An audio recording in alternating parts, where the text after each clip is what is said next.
it's now a time, Alan Grice, where your international experience will come to the fore. We've seen a situation where the yellow flag has come out, and in some cases there's been a misunderstanding in the interpretation of the rules. Yes, there are two pace cars or techniques used in different forms of racing in the world. One is the NASCAR pace car system, whereby you can rush into the pits and get back on. As long as the pace car hasn't gone past you, you can catch onto the field and catch them up and not lose a lap. But the FISA interpretation of the pace car rules differs, as do all of their interpretations. And in this instance, if you come into the pits, you lose a lap because you're not allowed to rejoin and catch the field. So it means that you have to, if you come into the pits, you have to wait until the pace car does a complete lap, and of course you lose a lap. Right. We lost a lap the same way at Spa in the 24-hour race with the Works BMWs. Just missed getting out, and you lose a lap. Now the situation with your car, we were looking earlier on at some fairly graphic shots on Seven's Bob Jane race cam, and we saw some needles that were hanging up there in the red, and I understand you were getting a low water light, but somewhere along the line the computation isn't right. Yeah, that's right. The needle that's in the red is the gearbox temperature. That's not unusual. Of course, a race like this, we start with a brand new box with tight clearances and new bearings, etc. And it's not unusual that the temperature starts high, and as the race goes on, the temperature comes down. The water temperature light, the low water light on the left that you saw flashing, there we can see it on screen. I don't know, but it doesn't look like it's flashing. Yes, it is still flashing. That indicates that the water level in the head is low, but the water temperature is not high. So the only thing we can put it down to is a faulty connection. Well, Gricey, the situation now is the pace car has moved away and the race is back on. Would you at all like to have a chat with Wynne? Because we can probably arrange it for you through our Bob Jane race cam. Yeah, I guess it'll take him a lap though to get himself back in the swing of things. He's now got to get the car straight back up to race speed and get past and try and stay with those Fords. And unfortunately, the Sierras, with the enormous amount of grunt they've got in a straight line, it makes them easier for them to pass the cars. Nevertheless, you must be really thrilled at the performance of the car. You're up to third. The car was the short wheelbase version as little as 24 hours ago. It's flying. Yeah, there's nothing wrong with the motor car. Obviously, that blinking light's a worry, but we can only put it down to about faulty connection. Well, let's ask the man himself. Wynne Percy, what's the situation at the moment? Well, I believe the situation is that we should stay behind the foil for one lap after the flashing lights go off. Your guys are now displaying green flags. Now, I don't really want to take the risk of overtaking. That's the problem. Yeah, with green flags, it's got to mean go, though, Wynne. For sure? Yes, sir. OK, I'm going. Go for it, Winnie. Well, that's the best cue I've ever seen. When the boss says go for it, you can get stuck into it. Well, we'll find out.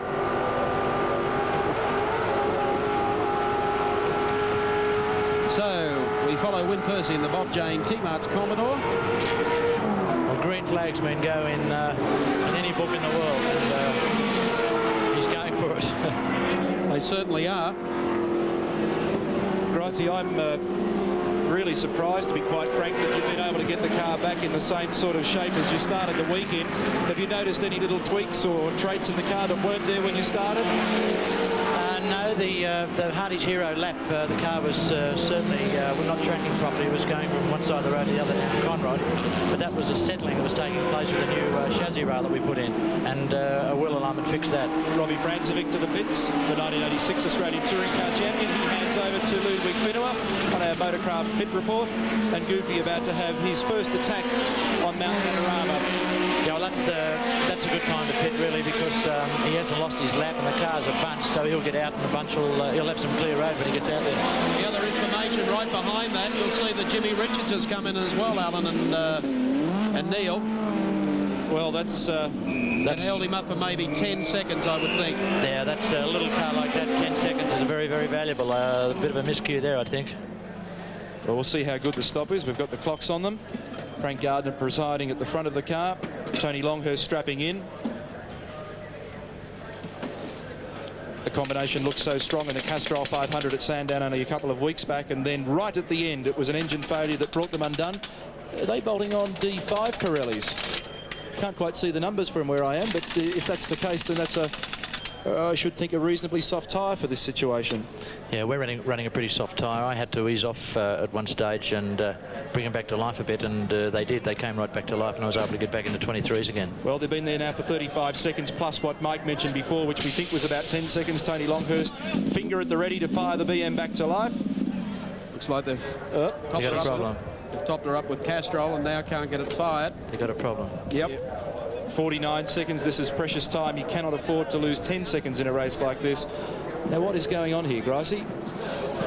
Well, they're trying to break the dry brake system. It's maybe they're thinking that they've pressurised the system and it's flooding the engine. So they're trying to release the air build-up, the pressure in the thing. Yeah.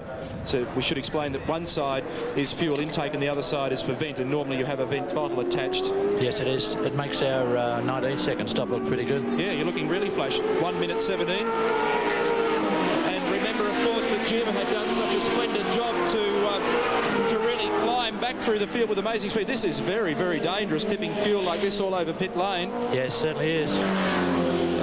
They were going so well because they had managed to catch and pass the Johnny Cicotto CBM BMW M3. Now 1 minute 38 passes in the pits. And still no sign of a vent bottle. I don't know whether I'm misinterpreting the situation here.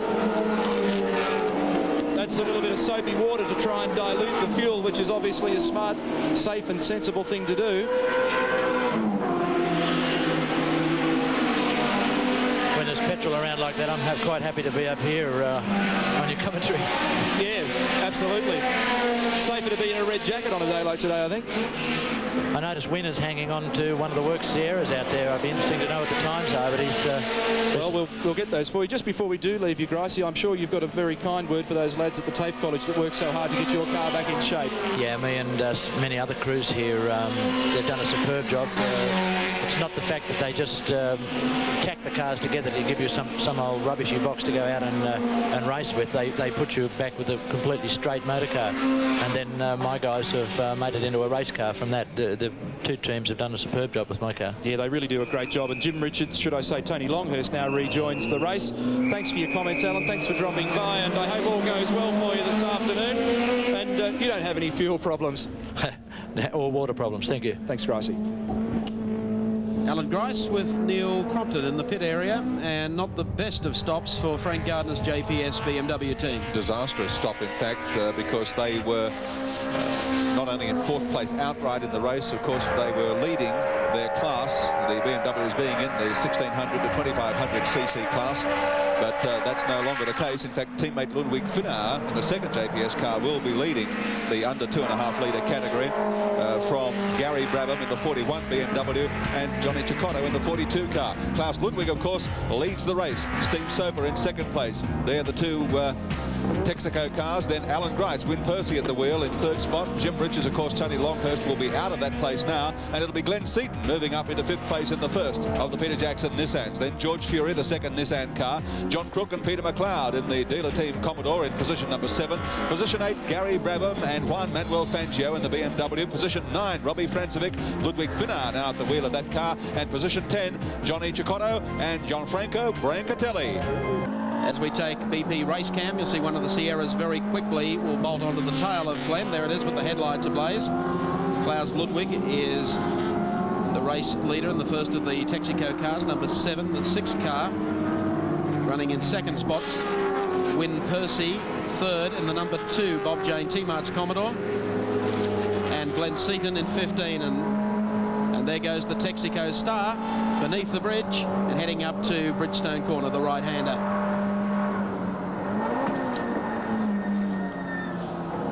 John Bow at the wheel of the Peter Jackson Nissan Skyline. Got some great picks coming out of that. So both Nissans are running well. Another one parked off there on the left-hander as they go up.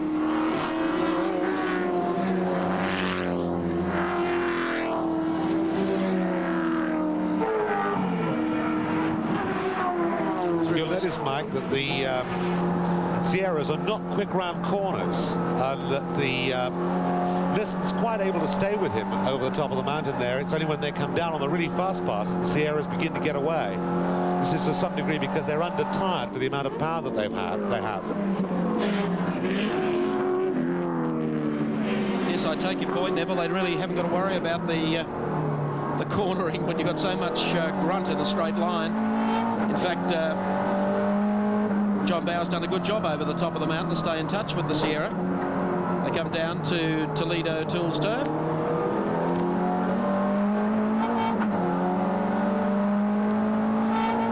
A fascinating race unravelling here at Mount Panorama today. The clouds are still rolling in and they're getting blacker. Situation is this on lap 54, Mike. There are only 3 cars now on the leading lap. That's Klaus Ludwig in the number 7 Eggenberger Texaco car, then Pierre Dieudonné in the second of the Texaco cars, and Wyn Percy in the Bob Jane T-Mart's Commodore. 4th place, and only just a lap down, is Glenn Seaton in the number 15 Peter Jackson Nissan, followed by George Fury, car 30, Peter McLeod in the Dealer Team Mobile Commodore, car number 10. Then Brabham in 7th position, Gary Brabham, of course, that is in car 41, the BMW, followed by car 42, Johnny Cicotto in 8th place. 9th spot is held by Andrew Madecki in the Oxo Supercube Sierra, and 10th spot held also by BMW car 45, Robbie Ludwig Finnar, now at the wheel of that car. Now, the leading car, to me, seems to have slowed a little bit from where he was, because we've got a decreasing gap between the Dieudonné car in 2nd place, which is now much closer, who's got away a little bit from Wyn Percy, but those 3 now quite close together on the road. Thank you, Neville. John Bauer heads up Motorcraft Hill yet again towards BP Cutting. Andrew Madecki, of course, who led this race, is now handed over to Don Smith in the Oxo Supercube Ford Sierra. He's in the pit studio at the moment with Neil Crompton. Mike, when we went to our last commercial break on the Castrol scoreboard, it read like a nightmare for Andrew Madecki, because all of a sudden his name wasn't in the top 10, and it had been up there, in fact, right at the top of it for so many laps, leading a round of the World Touring Car Championship. Andrew, there seems to have been some confusion. Gricey helped us out in explaining the situation, but it seems as though sitting in the pits was a chronically bad thing to do. Yeah, I must say, it looks like I've made a mistake. I've done very little in long distance racing. The only racing I've done is Group C sports cars with John Fitzpatrick. And in that, you know, you dive in when the pace car's out, and you can join on again at the tail, just like the way they do it in the States, and that's what I expected to be able to do. You know, I couldn't believe that everybody else wasn't doing the same thing. Yeah, well, I think your car is back in position 11 at this stage. Do you think in any way, shape or form the situation is retrievable? Well, we can only try. The speed that we were going was very, very comfortable for both me and the car. I think I can, I know I can go a bit harder. And as soon as we've got Don over with his statutory 3rd of the race,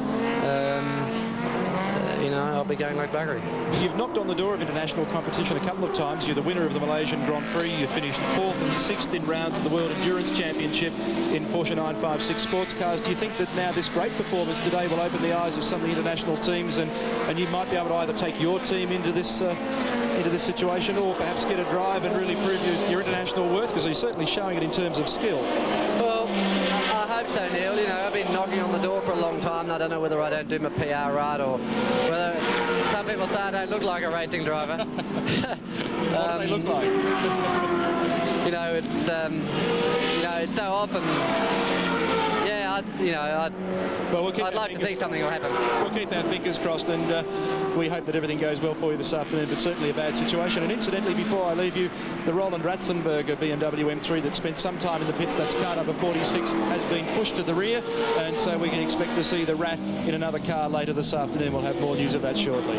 Okay, thanks very much, Neil Compton. Yeah, that car, the 46 car, has been retired, but of course Ratzenberger is cross-ended, so we will probably see him back. There's the 41 car, that's Gary Brabham at the wheel, and in fact Gary Brabham leads the under 2.5 litre class with his co-driver Juan Manuel Fangio. Well, the Beige and Bauquet Nissan having a good run. Up the inside of them as they head up to the right-hander at Bridgestone. The placings in that under 2.5 litre class, all BMWs running 1, 2, 3. The 41 car, Brabham and Fangio running 1st in the class. 2nd in the class, car 42, Johnny Cicotto. And 3rd in the class, car 45, Ludwig Finnar. Brancatelli going through there. We're following the number 41 car. Gary Brabham at the wheel, sharing with Juan Manuel Fangio. Good to see Gary back home again and doing this race, of course. And I don't think, in fact, that you'll find that Brancatelli is very far behind Brabham at the moment. Both lost a couple of laps to the lead-up. In the small car class, up to 1600 cc's, Toyota's hold the day there at the moment. Cars 90, 91, 92, holding all positions. John Smith, John Faulkner, and the Ratcliffe Gibbs car, 1, 2, 3 in that category. Let's update you on the Castrol scoreboard. Klaus Ludwig continues to lead. Pierre Dieudonné runs in second spot. The two Texaco cars, 1, 2. Win Percy is third in car number 2. Fourth is John Bower, presently in the number 15 car. Then Terry Shield in the number 30 car runs fifth for the Peter Jackson Nissan team. Sixth spot, John Crook at the wheel of the second of the Mobile Commodores. In seventh spot, 35, Don Smith. Andrew Madecki stepping out of the car. Eighth spot, Gary Brabham, we've just been following. Ninth, 42, John Franco Brancatelli down 1 lap. 10th spot, 45, Robbie Francevic and Ludwig Fenner, they're down 2. Lap 59 of 161, the James Hardy 1000 coming to you live on the 7 Network across Australia and New Zealand. There's our third place driver, Win Percy, in the Chickadee Bob Jane T-Mart's Commodore. Win at the wheel, taking our race cam up towards the cutting at BP. And Win Percy, of course, joining Alan Grice. Had an absolutely horrendous wreck here on Friday. They've been able to get the car back, thanks to the TAFE apprentices. And I tell you what, Alan Grice could not have a more capable driver at the wheel of his car today. Win Percy is a total professional. 43-year-old Win Percy nearly didn't get involved in motorsport. He broke his neck on the eve of his first race. In 1975, a fully recovered Win finished runner-up in the British Touring Car Championship, and he was bridesmaid again in 76. Percy joined Scotsman Tom Walkinshaw's team in 1980. Mazda was the choice, and the Weymouth-led Foot collected 3 British titles on the trot. By 85, Walkinshaw had installed Win in his Jaguars and Rovers as permanent co-driver. He should have won the European title last year for Rover by 1 digit, but FISA's maths men gave the crown to BMW's Roberto Ravaglia. Walkinshaw had his yellow and blue Commodore ready for 1987 and the World Championship, but alas, it was not to be seen on the track. Percy therefore concentrated on the odd Jaguar sports car outing and a stint in a Raz Sierra for the British Championship at Silverstone, which he duly won. So when you think of pros, Win's the go. You betcha, Winnie Percy, and he's doing just fine out there for the Bob Jane T-Mart's team today. At the moment, another fellow who's doing very, very well indeed is young Ludwig Fenner in the second of the JPS BMW, sharing this car today with former Australian champion Robbie Francevic. Yeah, and I think Ludwig would be pretty grateful to Francevic as well, who's been pretty much overlooked in the build-up to this race, obviously because of the number of overseas stars that we've got involved here. And the Soper car is in the pits. Goodness me, Pierre Dieudonné, the Texaco car is there. There it is on screen. This car running second on the track, of course, behind teammate Klaus Ludwig at the moment. Will he hold that place? I would doubt it, because Win Percy wasn't that far astern of him. Keeping an eye out for Win Percy's position on the track. 36 cars now remain in the James Hardy 1000. 3 on the same lap. 48 started. Almost certainly Percy's going to go through into second place as a result of that, which was a scheduled pit stop, of course. And a nice quick one. No problems. And Dieudonné, I think, stayed at the wheel. Yes, he did. Certainly did, and Percy is into second place. So it's Klaus Ludwig leading in the first Texaco car, followed by Win Percy in the Bob Jane T-Mart's Commodore, and then Pierre Dieudonné in the car on screen, the black Texaco Sierra. Andrew Madecki just up ahead of him, although a lap down, of course. Don Smith at the wheel of that car.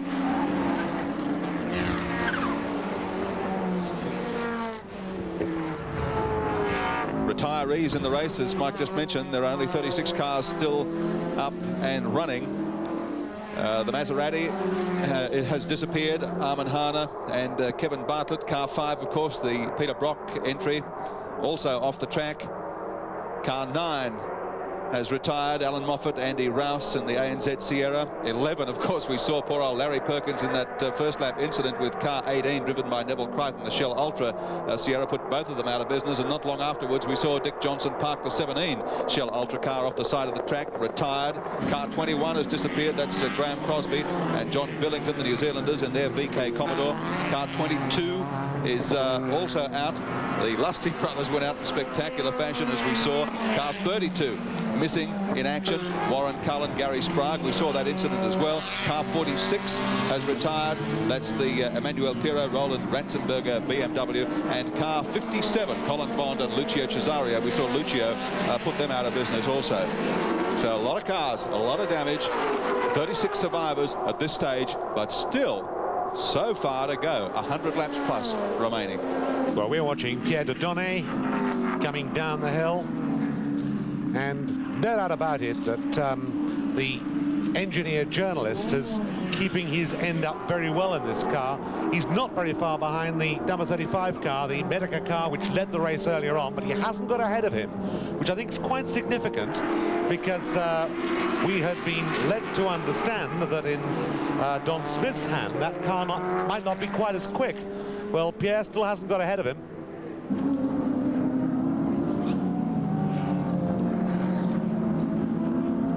Pierre Dieudonné, fastest lap on the track, is held not by this car but by the other Texaco car. Klaus Niedwitz, just before he came in and handed over to Klaus Ludwig, posted fastest time in the race so far of 2 minutes 22:08. I think Richard told us earlier on they were a bit worried about the clutch on the other car, and that's one of the reasons why he took it very easily at the start.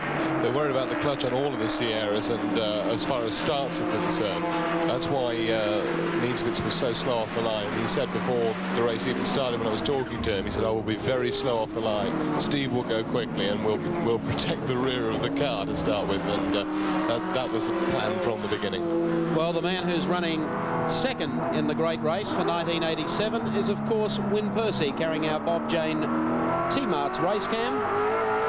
Well, Wyn, I reckon on Friday you had no idea that you'd be running second today. No, I think the guys at the technical college did an unbelievable job of the car. I mean, it really was very extensively damaged, and here we are in a competitive car. Fantastic. How competitive is the car compared to the hot laps you had on Friday? Well, if anything, I think it's settled down. I'm not used to the power steering that Alan has on this car, and I must admit it took me a couple of days to really feel it home. And then when I thought I was at home, of course, I went and stuffed it, which was fantastic. Coming down at the bottom into the main straight again, and of course the pace car being out, a lot of drivers fell into a trap there when they weren't quite sure, I don't think, of how the regulations applied. No, I think you're right. I was waiting to complete at least one lap after the pace car had put its lights out, which is customary. But suddenly the green flags appeared at the top of the hill, and I'm afraid I was told to go for it. Well, as Gracie says, green means go. He's bloody right. Okay, we'll let you go. Thanks, Wyn, for the brief chat. We'll come back to you later. Thank you. Wyn Percy, a gentleman. Meanwhile, the second Brock Commodore. The only surviving car, and Brock, is it? Yes, Peter Brock getting into the car. Let's go down to the pits. There's the action as they strap Brock in. Of course, the 05 Commodore out of action, as I mentioned just a few moments ago.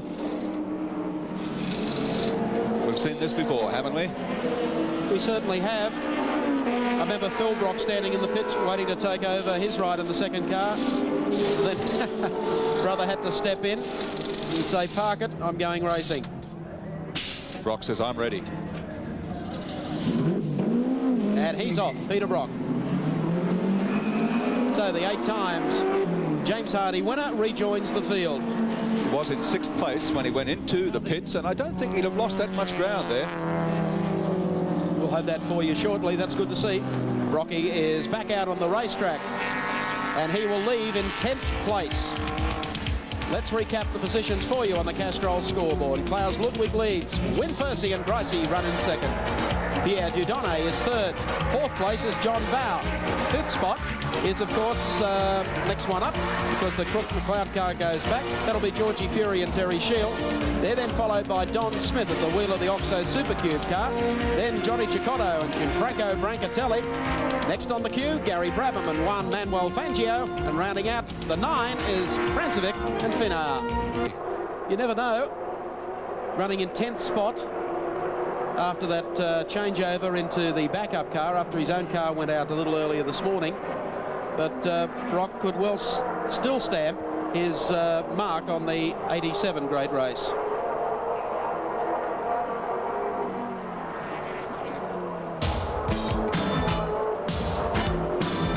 Well, there are many questions still to be answered in this year's James Hardy World Touring Car Championship edition from Mount Panorama. There's the Netcom car, Dennis Hawley, Murray Carter. And Neil Crompton, we have some interesting stats to come from this car today.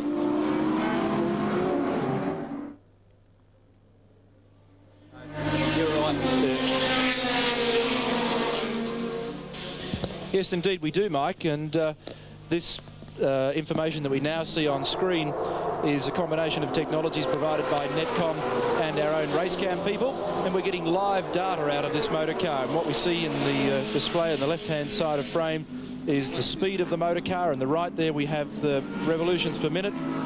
Quite excitingly, down on the bottom left of screen, we have tyre temperature, and that's done on an optic fibre basis. There's a sensor up in the mudguard in each corner of the car, and you can see the tyre temperature readout. What we see in the middle of the screen down the bottom is an accelerometer, and then across to the right is the turbo wastegate temperature of 817 degrees Celsius and turbo boost pressure of 1.2 atmospheres, and across to the top right is the gear that the car is currently in. Now, there is a very small lag factor in this data, but it really is quite fascinating, and this is a world first, bringing information out of a race car, putting it on screen as it happens. And at the moment we have Steve Masterton at the wheel, who makes a return to Group A racing this weekend. It's quite interesting stuff, I'm sure you'll agree. Certainly is. Yes, I did call Dennis Hawley. In fact, it is Steve Masterton, sharing with veteran Murray Carter, and Murray's been here since the first days in Ford Custom lines. He's driven just about everything at Mount Panorama and thoroughly enjoying his race this year in the turbo Nissan. I wonder how long it'll be before something like that system, perfected by Netcom, one of Australia's leading data communications companies, becomes standard equipment, where team managers can sit in the pits and monitor all of that kind of information. Well, Dennis Hawley, who is in fact here, was telling me yesterday that he believes that it cuts testing time in half. The amount of information that you can get out of a car, you can find out purely within a couple of laps whether or not the car is working, and if it's not, where things are going wrong. The other interesting thing is with being able to tell the tyre temperatures, they can tell whether or not they're likely to get a blowout. And they cited the example of Nigel Mansell at Adelaide last year. They maintained that this system would have allowed Nigel Mansell, or the team anyway, to know that that tyre was going to blow and that it was overheating a good 2 laps before it did. Well, the action is hot on Mount Panorama on the circuit itself, but let me just tell you that weather-wise here, it's getting very, very bleak. The breeze is stiffening even further. It's getting very, very cold, very, very overcast. The clouds look ominous. The Netcom Nissan is interesting in that the Nissans are only pulling 240 k's down the straight, whereas the Sierra Cosworths are pulling somewhere in the region of 275. Hey, I got a radar speed readout here. Klaus Ludwig just recently, last lap or so, was clocked at 273 kilometres per hour down the straight. Soper previously, when he was at 267 kilometres per hour. The Oxo car 257. Alan Grice in the Commodore 252. That's interesting, insofar as Soper is 6k slower than Ludwig, and I would have expected that car to be almost exactly the same performance, so it's interesting from that point of view. The other thing with the Soper Dieudonné car is that it's pitting some 5 to 6 laps earlier than the team are expecting it. They expect the cars to be able to do 35, 36, 37 laps between stops, and the car has only managed stints of around about 30 laps. So that all is not quite as well as it seems with that car at the moment, I think. Here's another man who'd like to know a bit about tyre temperatures, Wyn Percy. He had a tyre go, having run over some debris, at about 230 miles an hour on the Mulsanne Strait of Le Mans earlier on this year, and walked away. Recapping the current positions on our Castrol scoreboard. Race leader is Klaus Ludwig in the Eggenberger car. Second, Wyn Percy in the Commodore. Third is Pierre Dieudonné in the second of the Texacos. Fourth spot held down by John Bowe in the Peter Jackson Nissan. Fifth spot by Terry Shield in the second of the team cars. Sixth spot is Big Donnie Smith in Andrew Madecki's Oxo Supercube car. Seventh spot, Gianfranco Brancatelli in the BMW. He's down 2. Eighth spot, 41, Gary Brabham and Juan Manuel Fangio down 2. Ninth is, of course, now Peter Brock, down 2 laps in ninth, and rounding out the 10 is Ludwig Finauer and Robbie Francevic. 67 laps down, 161 the total race distance. On screen at the moment, car number 90, the Toyota Corolla, which leads the 1600cc class. John Smith and Drew Price are the drivers for this car. And Smithy, of course, no stranger to Mount Panorama, no stranger to class victories here. He's been the flag bearer for Toyota in this category, and not only at Mount Panorama, but in the Touring Car Championship around Australia for several seasons now, doing a great job. Placings in the category, in fact, Smithy leads it from teammate John Faulkner in car 91, and third place held by car 94, Bagnall and Jennings. Yeah, both these cars, both the first and second car, in fact, have got a lot more power than the third place car because they're running to slightly different specification. The Japanese specification, they have about another 20 brake horsepower, which rather miffed Chris Hodgetts, the British Touring Car Champion, who sorted car 94 out but hasn't actually driven it. Coming down under the Bridgestone Bridge. I think Drew Price, in fact, is at the wheel at the moment. John Smith started the race. Drew Price, of course, with a long and successful history in kart racing.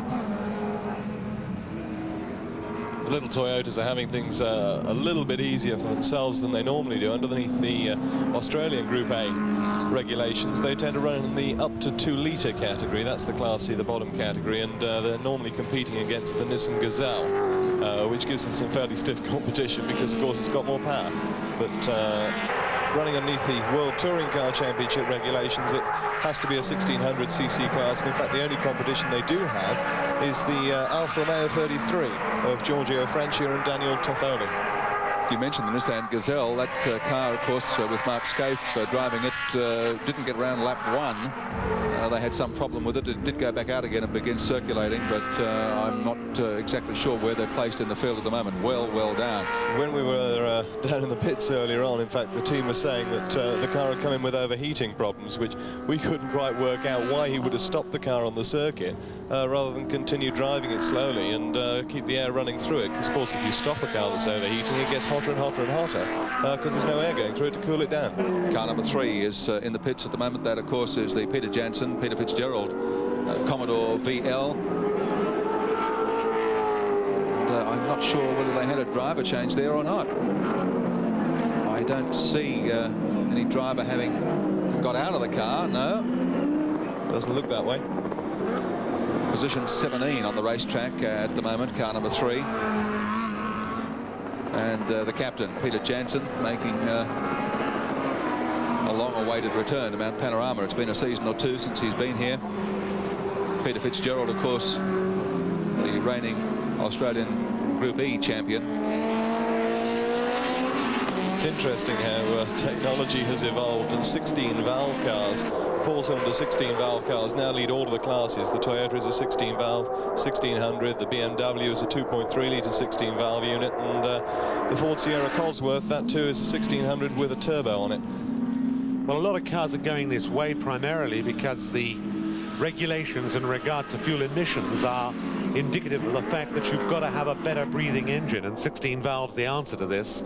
And that's why you'll find a majority of major manufacturers, led by the Japanese and the Germans, are doing just this. Wyn Percy agrees, of course, proving that it's not necessary to have 16 valves. Brute power and cubic inches will do the job. Okay, the number 35, Don Smith, Andrew Madecki. Let's go to our Motocraft pit report. Yes, Yes, and Don Smith's getting out. The original plan for the Oxo team was that Don do another stint, but he's climbed out. He and number one driver Andrew Madecki are having a bit of a chat. Meanwhile, the crew is replacing 4 tyres. It's a very casual stop. I'll just see if I can grab Don. Don, any problems? Yeah, just the battery. The alternator's failed and it's let the battery go flat. Okay, you were going pretty well up into 6th spot. No other problems, I gather? No, everything else is working good. Just missing all the time, you know. It's breaking down with the electronics. Mechanicals are beautiful. It's just the electronics are playing up because the battery's dead. Okay, thank you. Andrew Madecki did indicate, in fact, when they came in for the previous change and Don Smith got in the car, that he was concerned about that problem, and it has come to pass. And so, oh, hello, look at that. Peter Brock in the number 10 car going flat out as Klaus Ludwig continues to lead the race in the Eggenberger Texaco car. Alan Grice, Gwyn Percy at the wheel of their car in 2nd place, then Pierre Dudonné in the 2nd Texaco entry. Glenn Seaton in car 15 is in 4th spot. Then George Fury, his Nissan teammate, holds down 5th. 6th spot held by John Franco, Brancatelli and Cicotto, 1 lap down. 7th spot now in the pits, Madecki and Smith in the Oxo entry. 8th, Brabham and Manuel Fangio down 1. 9th spot held by Peter Brock, and he's down 2. 10th spot, 45, Francevic and Finau. 11th spot on the track at the moment, Jim Richards. Tony Longhurst, in fact, 2 laps down in the 44 car. 12th spot is John Giddings in his car, 2 laps down, the 2nd Oxo car. Murray Carter, Steve Marston in the wheel, 3 laps down in position 13. Then Gary Scott, position 14, 3 laps down. So is Graham Cameron in car 15, the Commodore. 16th spot, Brian Callahan and Barry Graham, they're down 3. 17th, Moore and Michelle Delcourt down 3.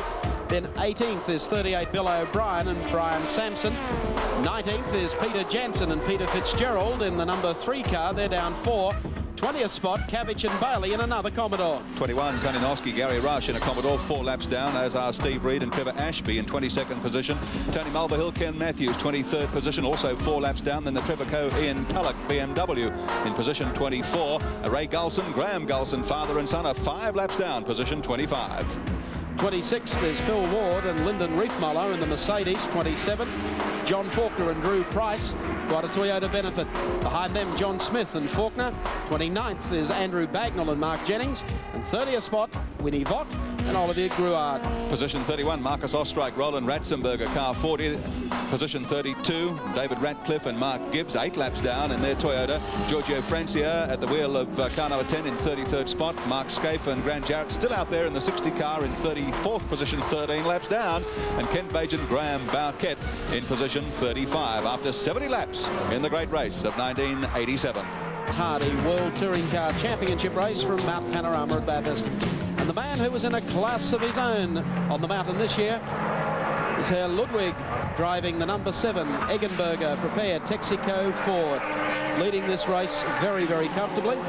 He heads through the top corner and he's driving perhaps the car that everyone wants to race, not only in 87 but potentially in 1988, the Ford Sierra. At the mention of its name, the opposition starts to frown. The Ford Sierra is a complete racing touring car. Built from the ground up with one purpose in mind, the limited edition RS version is spectacular in its performance. Through the 2-litre 4-cylinder 16-valve twin-cam turbo engine, this beast can produce anywhere from 420 to 480 horsepower depending on boost pressure. That's incredible output from such a tiny package, and the tyres and brakes seem to cope. Even weight is on the side of the Sierra. The class minimum is 1,035 and the cars weigh in at just under 1,100. Whether the rest of the car can handle the pace is what we'll find out later this afternoon. And they're certainly doing quite well at the moment with Klaus Ludwig, the man who stole pole position for this race yesterday with an absolute blistering 216 plus, and of course elected not to run the first part of this race. Stepped in on the first pit stop. He's out in front and doing it very comfortably indeed. Well, the World Touring Car Championship has certainly brought any number of overseas journalists and media men to Australia to cover Australia's unique touring car event. One of the best is in the pit studio with Neil Crompton. Well, you really know how to crawl, don't you, Mike Raven? Joining me is Joe Saywood, who, as you said, is one of the foremost international motorsport writers and follows the World Touring Car Championship. Welcome to Bathurst once again. Thank you. And it really is an interesting and great race again this year. Before we have a chat to you about your impressions of the race, just going back to the Don Smith and Andrew Madicki stop, your interpretation at this stage would be that Don hasn't been in the car long enough to do the mandatory third, and therefore another tactical error from the Oxo team, and they'll have to come back in and let Don do some more laps. Yes, I think he'll have to go in later on. But they were really set back by that pace car incident, and it's very unfortunate that the track is so long. It's 6.2 kilometers long, and on the long tracks in Europe we have more than one pace car. We have sometimes two and maybe even three if it's a long enough track, which means that the cars that are trapped in the pit lane do not lose a whole lap, because that's also affected Johnny Cicotto, because he was right up there at the front. Okay, so your interpretation of how things are panning out at the moment? Well, I mean, it was a fantastic first hour and a half, and now, unfortunately, the pace car's rather broken up the action. But, well, it's still close. I think it's 18 seconds or 20 seconds between the leaders, and that's nothing. They've got to come in for a stop. That's 45 seconds with speeding up, slowing down time. So it's by no means over yet. I'm really getting the impression, Joe, that I can feel a BMW coming on. Do you sense that they're going to be very well positioned at the end of the day? Yes, I think they've had all kinds of trouble in practice. It's just been a disaster for them. But I've been saying all week that I think they're going to be there at the end, and I'm not going to change my mind now. I'm also quite surprised with the Nissans. They were in all kinds of problem in practice, but they're chugging along there too, and they're... Well, I think that Freddie Gibson did the right thing with his cars. He decided to really opt for a conservative package very early in the week. He knew on Wednesday that they are out of the ball game in terms of time. Well, it's all about survival in a 6-hour race. Sheer speed isn't going to get you there necessarily, so if you just keep on plugging away, you can even survive a setback or two. Can the Eggenberger cars last for 6.5 hours? I think you better ask me in a few hours' time.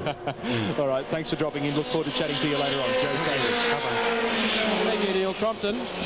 We've been following car number 16th. This, of course, is the Gary Scott, John French, Akihiko Nakaya Dulux Auto Colour Mitsubishi. And that's a mouthful, let me tell you. This car started, in fact, from 23rd position earlier this morning, and presently running 13th on the track, so it's a fine performance. And they've very strongly supported the racing program, Dulux Auto Colour. Car looks fantastic, and it's running very sweetly here today. Yes, indeed it is. In Europe, in fact, the cars haven't run this year so much. They ran in one race, which was the British Grand Prix Support Sprint race, and it was the nearest thing to a Sierra Cosworth there was. The Sturine had been the car to have. People looked on it as the car to have until the Sierra came along. And it's very interesting that the car is nowhere near as quick this year at the mountain as it was last year. So much for the Mitsubishi. We've got second placed Win Percy pulling into the pits at this very moment for a quick pit stop. Percy will obviously stay in the car.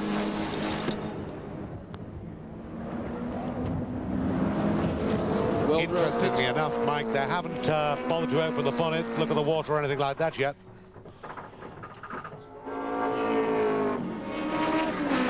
When Percy stays in the car, cool drink. I'd say he's fired it and is off. That was a pretty quick stop. It certainly was. It was a very quick stop, and it just goes to bear out what we've said about Wynne taking care of a car. There was no tyre problems or anything like that, and he was back out in that race very quickly indeed. Well, now, almost certainly it's going to see him probably drop one place as a result of it, but now the pit stop situation is going to get interesting, because we can't be too far off the leader having to stop, I would have thought, very shortly. Here's Wynne back in the groove again very quickly. The change in the handling between a car that's full of fuel and a car that's empty of fuel is something that he will adjust to, and adjust to quite quickly with the sort of experience that he's got. But it does make a difference. It makes a difference under braking, and also, of course, if he's going to tap a curb or anything like that, it won't be quite so light, except that, of course, if he does take charge at the back, it's a bit more difficult. That's dropped him back to third spot on the road at the moment. And looming up behind is, of course, the Nissan Skyline. at the present moment. Running in 4th spot is, of course, car number 15, John Bow. And getting very close indeed to the tail here of Win Percy as they sweep across past the Castrol sand trap and drop now down towards the S's. They would have been the big disappointment of the race, I think, well, certainly up until it started anyway. They'd had a dreadful qualifying session. They just blew one turbo after another, and all the promise that they've shown all year was just in one foul swoop. The Europeans said, well, what's with these Nissans? You know, they don't seem to be doing anything. And they are, in fact, very slow down the straight by comparison with the Sierra Cosworth. The problem with the cars, of course, being the lack of aerodynamic aids, and therefore they're a bit difficult to handle, and they don't seem to go down the straight quite the way that they should. In the pits at the moment is the Ashby Commodore, and that's the Lansvale Smash Repairs car number 39, Steve Reed and Trevor Ashby. Brake pad change on that car. Gloves very necessary. Now that's an interesting thing, because I was talking to the man from AP Brakes before the race started and said, now what about brake pads? What's going to happen with them? Because of course they take extra time to change when a pit stop comes along. He was telling me that the Nissans had been practicing them yesterday, and they had managed to change all the brake pads, or the front brake pads, in 35 seconds. That's incredible. Well, Win Percy really does have his hands full now, because I'd expected to have seen him got away a little bit, but he hasn't. And I think he's going to have to struggle quite hard to hold on to that 3rd place while he's got a full load of fuel. As I said earlier, I don't think Alan Grice could have picked a more talented co-driver. He might have questioned that on Friday. He might have questioned that on Friday. Yes, I don't think all Grice did was really just shrug the shoulders and say, well, there's not much you can do about it. Well, let's face it, he did exactly the same thing, poor old win, as Alan Moffat did last year with Peter Brock's car. So, you know, it happens to the very best, and of course, Win Percy is one of those. Grice has spent a few himself too, hasn't he? Yes, he's had the 1 or 2 offs, but he's a hard charger, and Win's times are almost identical to Brock's, and that has to be great, particularly if you're going to try and force the pace up the front. Andrew Madecki doesn't enjoy that luxury. Donnie Smith, who owns the Oxo Supercube team, Don's the first to admit he can't stay to the times set by Andrew Madecki, so every time he jumps into the car, the times fall away just a little. And that's a problem that, of course, hardy drivers have faced over the years when they had their once-a-year race. It's changed this year just a little. I must say, though, Mike, it has all the ingredients of tremendous drama as this race builds up, with the Singleton car there, the Singleton Commodore, defending, if you like, Australia against the European onslaught.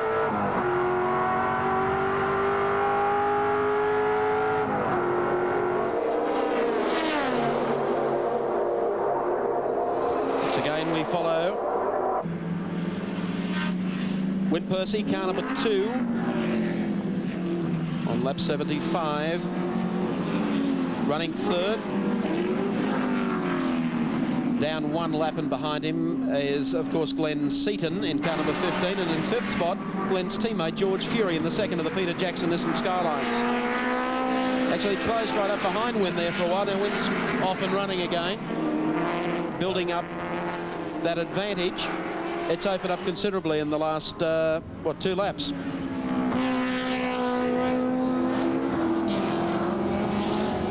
It's quite incredible. Yes, car number 30 why into the pits. That's 30 coming in now, and it came in quite slowly, Michael. I don't think it came in quite as quickly as perhaps we'd normally have expected, but no, I think he just cut his engine and drifted in. Terry Shield handing over to George Fury. Terry, of course, came up with a win. Let's pass down now to Neil Crompton, who's Johnny on the spot.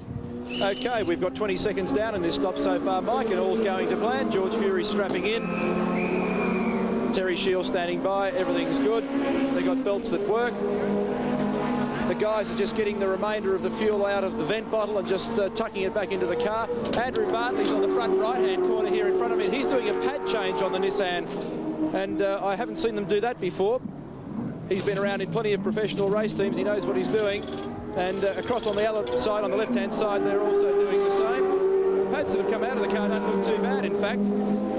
And he's still working away on this side of the car. They've been in now for 56 seconds, so this isn't as quick as they'd have liked. George just has to sit and pad for time. Now the car's off the jacks. 1 minute and 10 seconds down, 1 minute 11 as the car departs the pit area. And so that's not too bad for 120 litres of gas, 4 tyres and 2 brake pads. So George Fury in the Peter Jackson Nissan Skyline. They came with 2 cars for the 87 race. They still have 2 of them running very competitively in the event. Glenn Seaton a couple of spots up now on George Fury. Let's check out the Castrol scoreboard on lap number 75. Klaus Ludwig is the race leader in the Texaco Ford Sierra from teammate Pierre Dieudonné. 3rd spot is Win Percy in the Alan Grice Bob Jane Commodore. 4th held down by Glenn Seaton and John Bow. 5th, George Fury and Terry Shield before that pit stop. 6th spot, Johnny Cicotto and Gianfranco Brancatelli. They're down 2. Following them, of course, is Peter Brock in the Mobile Commodore, number 10. Then 8th spot, Gary Brabham and Juan Manuel Fangio. 9th spot, Robbie Francevic and Ludwig Finau. And rounding out the 10, John Giddings and Bruce Stewart in the 2nd Oxo Supercube Sierra. A 3rd hour Toyota update on the James Hardy 1000. There is just so much action, and in the pits, well, it's not total confusion. It looks like it and it sounds like it, but most of those boys down there have got their act pretty well polished, and they're doing a damn good job to keep some of these cars up and running, Richard Hay. Car 45, in fact, that we're looking at the moment with, I think, Ludwig Finau at the wheel at the moment, was in the pits a short while ago because he damaged the rear of the car. Somebody had tapped the rear of the car and had tapped the bodywork onto the rim, and they had to bring the car in to replace the wheel and also knock the bodywork off the rim. So that was why that car was in the pits, and that car came in, of course, earlier than scheduled. There was a puff of blue smoke from the rear there, and that wheel is rubbing on the body, which isn't going to improve anybody's health and temper. That's the number 15 Nissan there. In the pits at the moment, Glenn Seaton and John Bow. And Neil Crompton down in the pits to give us a motorcraft update. Yes, thank you indeed, Richard. John Bow out of the car, twice Australian Formula 1 champion. Glenn Seaton gets in. He did a great job this morning. Really fantastic driving in a car that's not particularly well suited to the mountain. Have a look at the front right-hand corner of the car. It's got some damage on it. They've had to really fight and barge their way through this traffic, and there's been plenty of it. See Andrew Bartley here changing brake pads on the Nissan. So they're punishing these cars. I've never seen them change pads before. Seaton in and steadied. I think they've got all their fuel in. They're just venting away the rest of the gas. And my old mate John Bow's just climbed out. He looks nice in second hand. He's getting his helmet off at the moment. We'll have a chat to him in just a tick. Glenn's been in now for 1 minute and 4 seconds, so it's almost an identical stop to that of George's.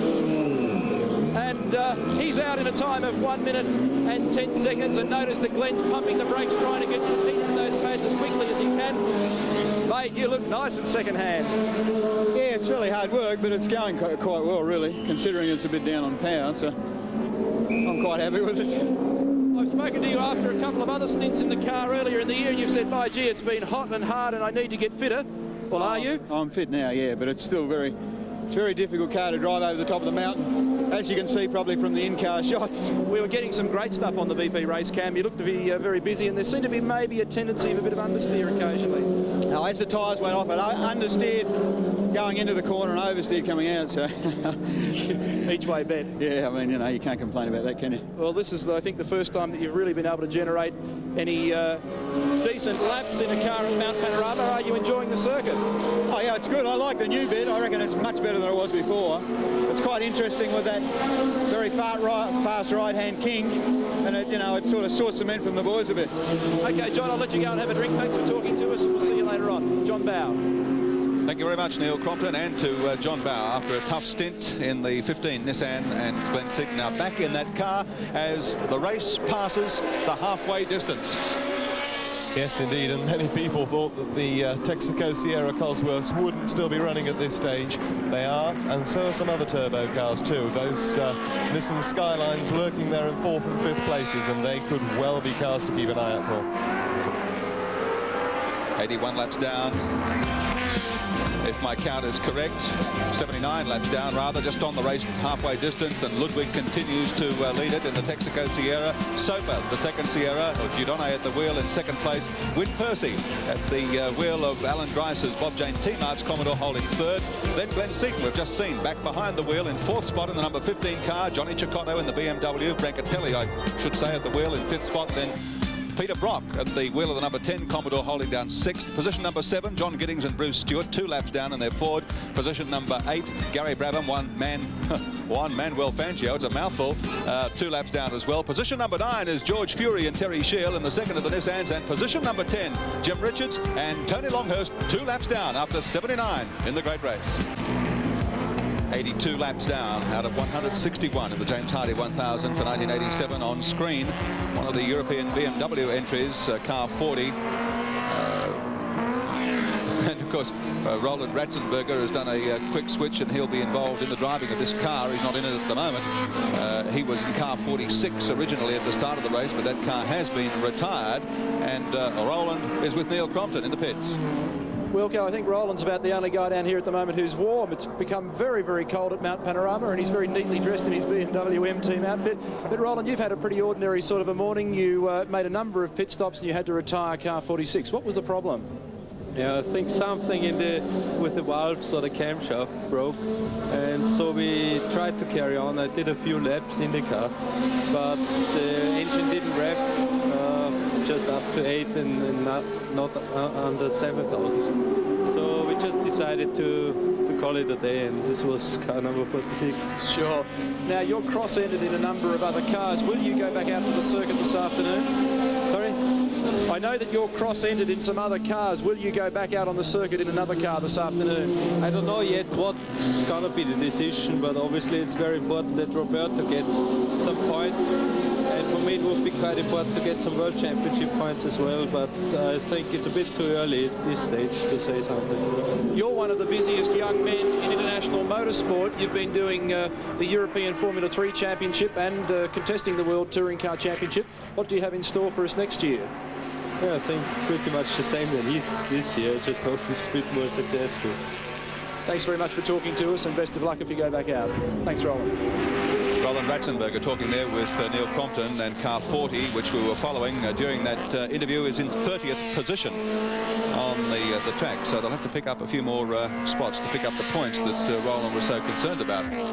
Meantime, while that was happening on our Toyota replay, let's have a look at the Phil Ward Mercedes 190. He's had an adventuresome couple of days up here, Phil. Lyndon Reithmuller, his co-driver. And that's the self-same wheel that he had a problem with yesterday and lost yesterday. No, it isn't. No, it's the opposite side. It's the opposite side. Yeah, opposite side. The opposite side. Fell off yesterday in the final timed session, or untimed session yesterday afternoon. Yeah, he ran back and picked that one up. He hasn't got to go and pick this one up. At least it stayed on the car. I think that is Revelio driving car number 40 now. And no doubt somebody will jump up and down and say it's not, but I think it is. And this is the man, of course, who won that disputed International Touring Car Championship last year from Win Percy. The Merc 190, by the way, is in 25th position, so the car doing a lot better than most people expected, seeing as how it came here far outgunned. Yeah, it's not going anywhere else now, though. No, that's right. No way. BMW, their week has gone from bad to worse, with cars dropping out and being retired and so on.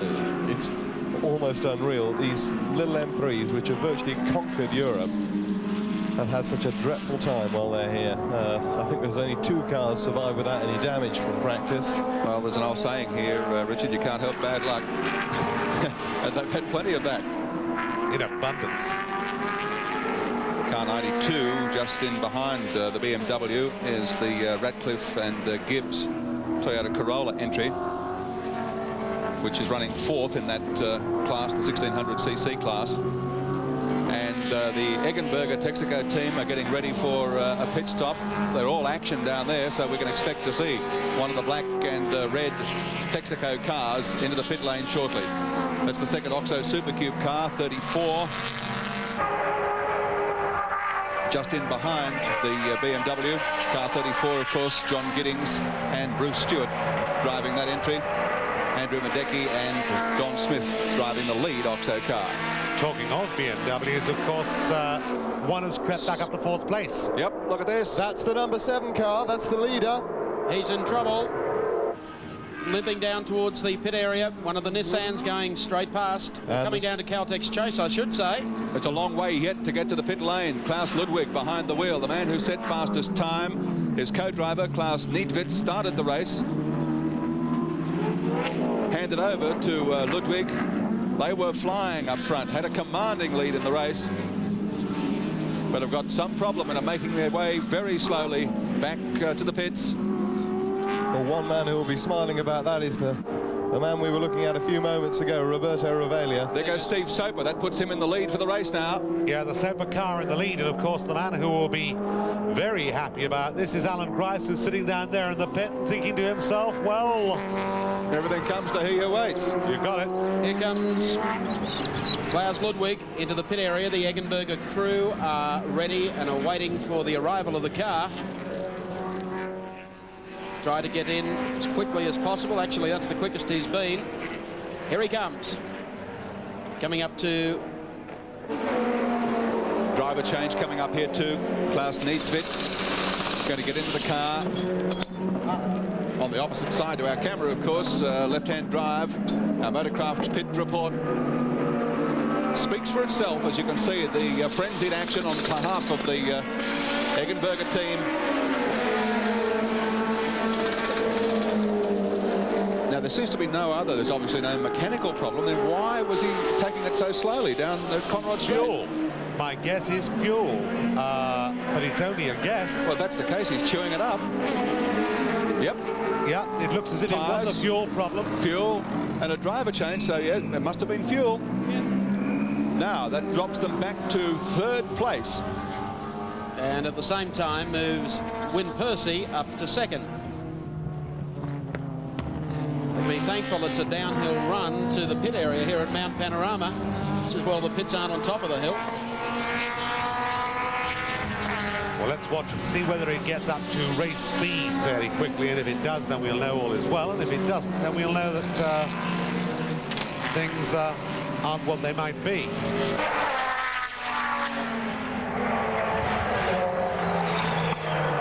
So Steve Soper now leads the James Hardy 1000. And for a report on the pit stop you've just seen, let's go to the pits now with Neil Crompton.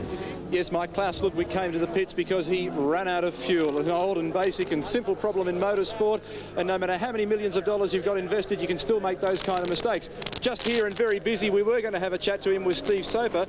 I believe he's now inherited the lead, or at least Pierre Dudonné has, and they'll be making their pit stop very shortly. So we'll be right on the spot and we'll call all the action as they come in. Thank you, Neil. Yeah, Steve was getting his coat off there in the background, so that can't be long before it happens. And looking at the number 7 car, all now seems to be well. Everything's certainly falling into place for Rudy Eggenberger's team here today at Mount Panorama. Let's check the placings on the scoreboard, courtesy of Castrol. Pierre Dudonné, race leader. 2nd spot now held by Klaus Niedwitz. 3rd, still Win Percy and the Alan Grice Commodore. 4th, Johnny Cicotto and Brancatelli in the BMW. 5th, of course, is Peter Brock, John Crook and Peter McLeod. 6th spot, Glenn Seaton and John Bauer on the Peter Jackson Nissan Skyline, and right behind them, teammates Fury and Shield. 8th spot is Gary Brabham and Juan Manuel Fangio. They're down 2 laps. 9th spot, 44, Richards and Longhurst in the JPS BMW. And rounding out the 10, 34, John Giddings and Bruce Stewart in the 2nd Oxo Supercube Sierra. Back to Klaus Ludwig from the throngs of people that have been hanging about. This man is the joint leader of the World Touring Car Championship, but plans just came unstuck a little bit for you then, Klaus, when you ran out of fuel with only half a lap to go before you stop.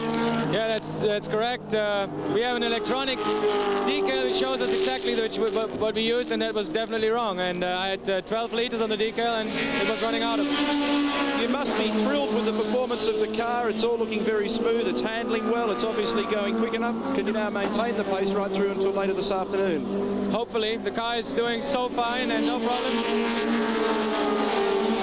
Let's keep fingers crossed.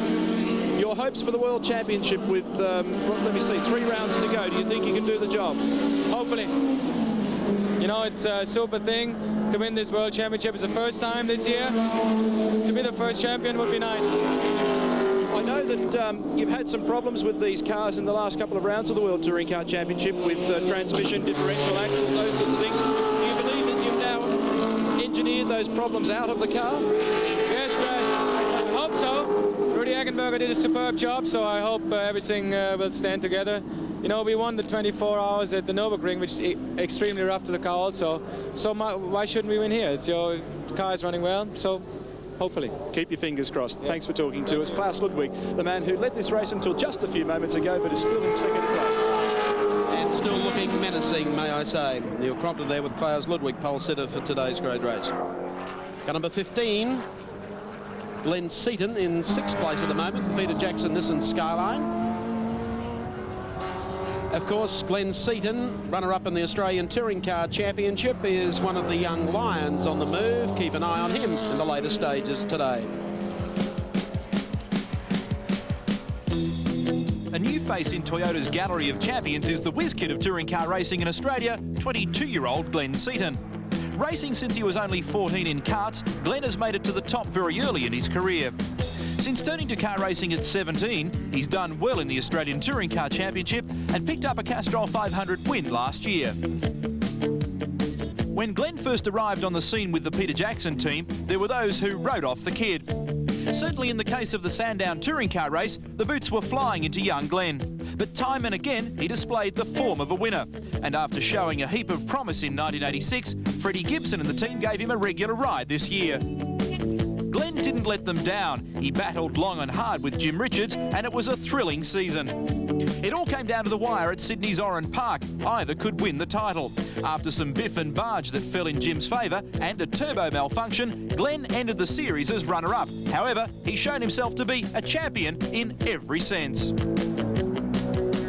Glenn Seaton, another member of Toyota's gallery of champs that we're profiling for you during today's great race from Mount Panorama, and we now have the BP race cam up and taking pictures from the rundown to the left-hander at Forest Elbow. Glenn back in the car again. As I mentioned, they've been running very consistently throughout the day, both Peter Jackson Nissan Skylines. The 15 car, 6th on the road at the moment, and right behind him, George Fury in the 30 car.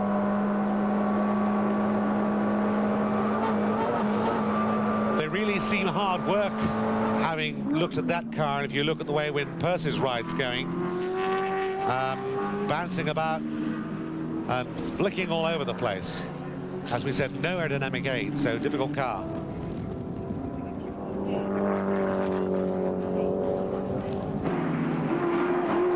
Nissan Skyline, one of the cars to watch in today's race.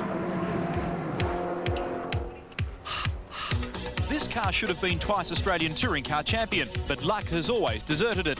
Racing here for 2 years now, the potent turbo Skyline has shown more than the occasional flash of brilliance. The 2-litre FJ20 engine is quite a package. It's a twin-cam 16-valve 4-cylinder turbo, and it churns out about 340 horsepower. Through 17 by 9-inch rubber, the Skyline tracks well. It stops very effectively and weighs about 1,070 kilograms. The biggest worry for the Skyline pilots is the lack of aerodynamic aids on high-speed courses. Riding the Nissan sure is fast, but it can be pretty wild at Mount Panorama. So there you have it, the complete package on the Nissan Skyline. Their challenge today in the James Hardy 1000, heading up to the cutting. And so many people, obviously with their hopes pinned on the BMWs of being around at the business end of the arrangement, and that's between 4 and 5. Another one of the M3s in. Neil Crompton with his Motorcraft Pit Report.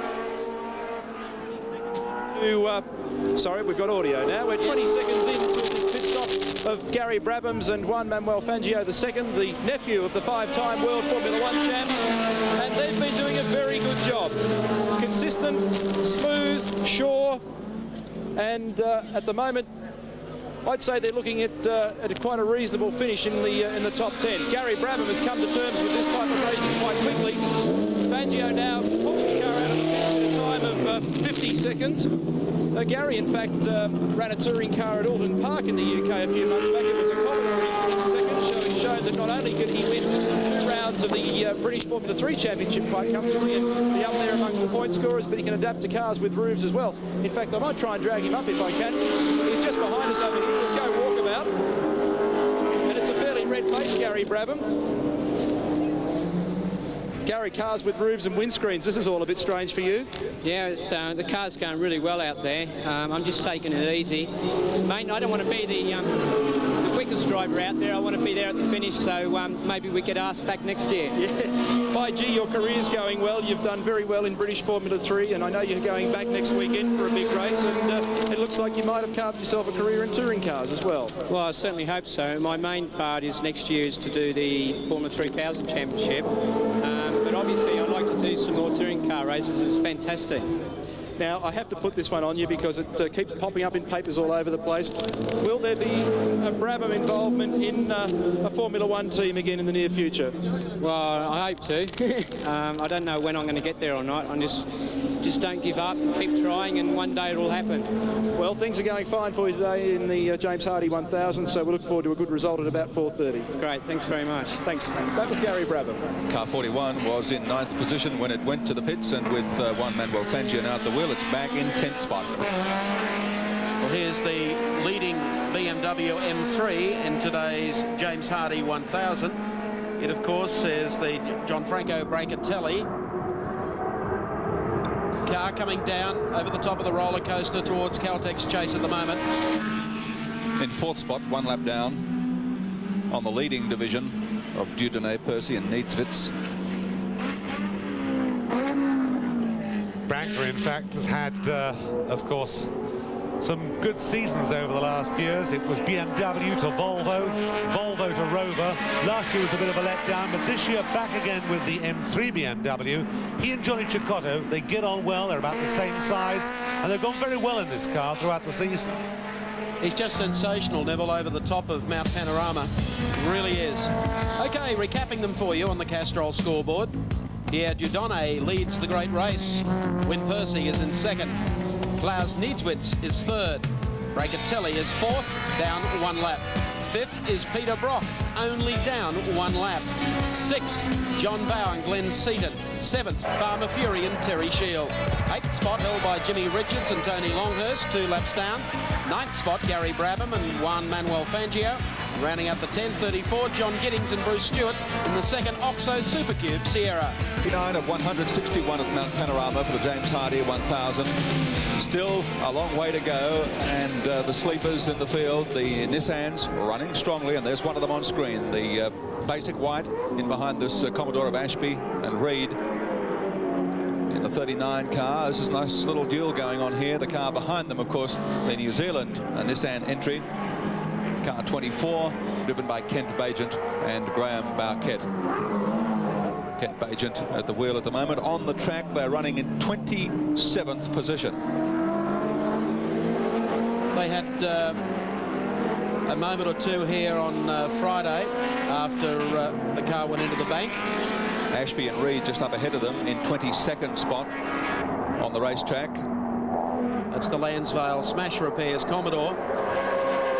It's interesting to compare the agility here of the Nissan Skyline as it ducks beneath the Commodore coming into the right-hand kink that we know now as Caltech's Chase. They fly through there, don't they? They certainly do. Up to the left-hander, then straight across to the right. Rather belies the lack of aerodynamics that they claim to have. Front of that car looks a little bit skew-whiffed too, doesn't it? Not half as bad as it looked here on Friday. No, true.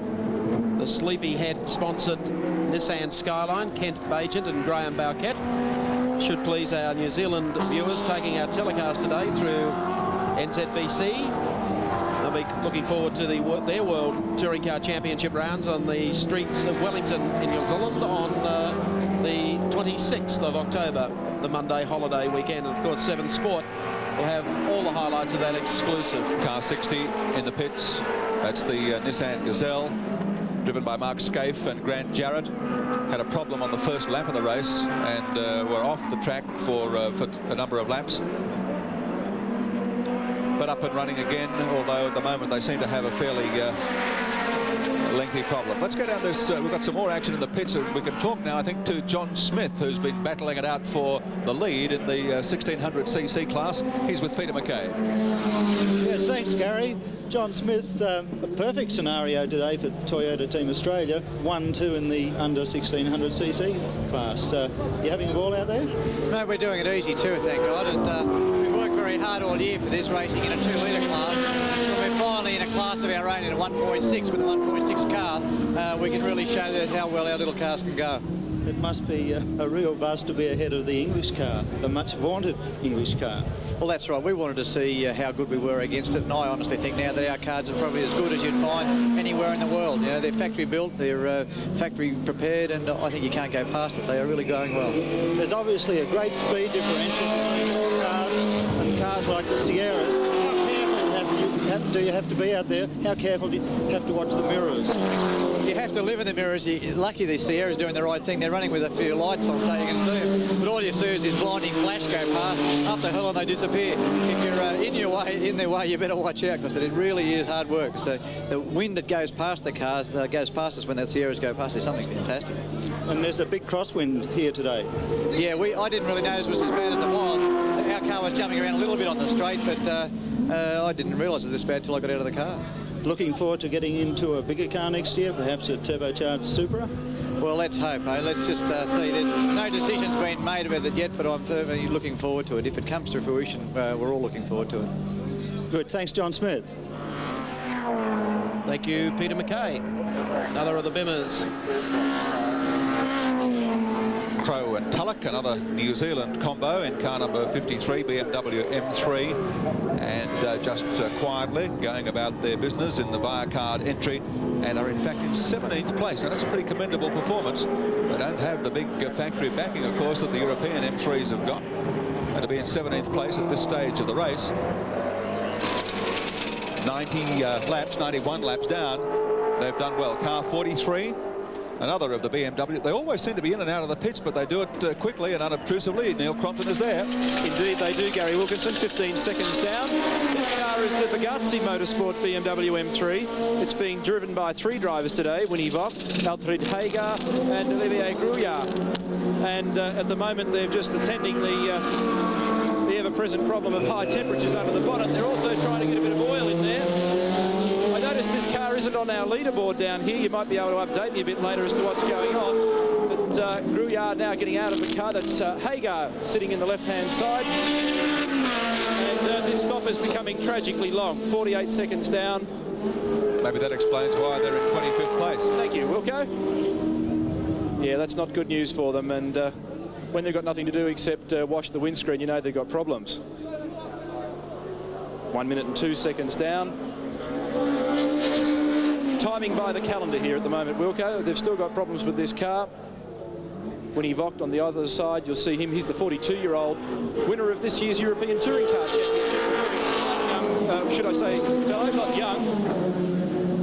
And a very accomplished driver. I know that Richard Hayes speaks very highly of his efforts. He did a great job, I think, in this year's Spa 24-hour, did he not? Yes, he did. I think the big problem here is the seat on this car. There's nothing more uncomfortable. Yeah, they've got a major problem. That's almost like a John Goss problem from a couple of years ago when the seat was moving around in the car. I noticed that as the cameras went past. They're trying desperately to tighten it on the floor.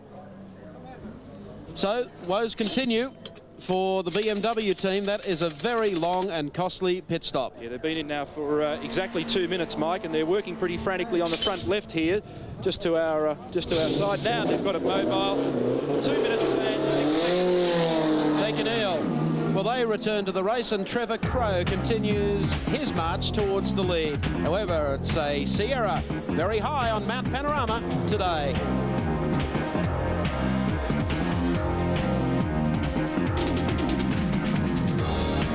Heading up the mountain again, Win Percy in the Alan Grice Commodore, still running second in the great race. And there goes young Winston hurrying up the hill. It's just incredible to me that their car is still running so smoothly, the rebuilt car after the accident on Friday. Not only that, of course, still running with the temperature gauge flashing, which it's been doing now for some 2 hours, and still apparently going no slower. It seems to have run into no problems at all, and is looking good for a strong finish. It was interesting that Andrew Madico went past him a minute or two ago and has now gone away from him, but of course he's some way back, so he's got nothing to worry about as far as he's concerned. Great pictures from the Bob Jane T-Mart's race cam. And I think you could expect to see Win Percy and Grice come up as a formidable combination next week in the Touring Car World Championship round at Calder Park. Very much in Melbourne, so. On that high-banked Thunderdome. Very much so. The Commodores are just sensational to watch there. And Gricey would be the only man in the race, would he not, apart from possibly Cross, who'd have any experience of the Thunderdome. Yes, although I have a feeling that the European boys will catch on quickly, Richard.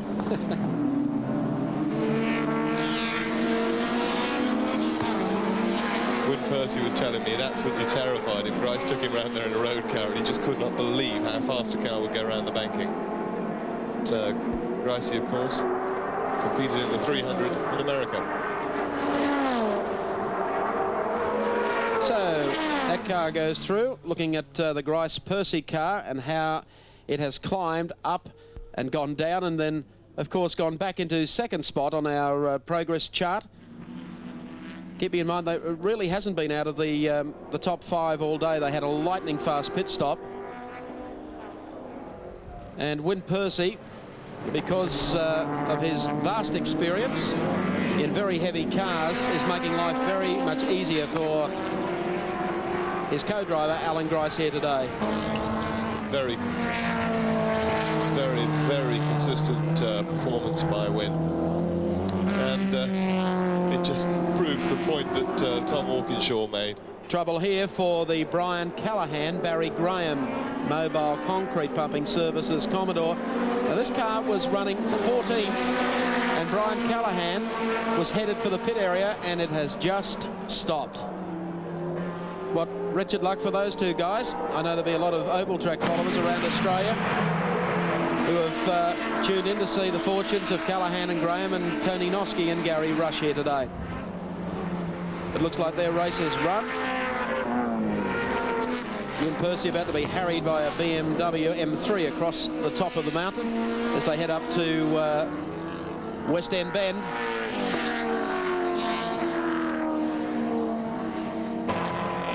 Now heading to Reed Park.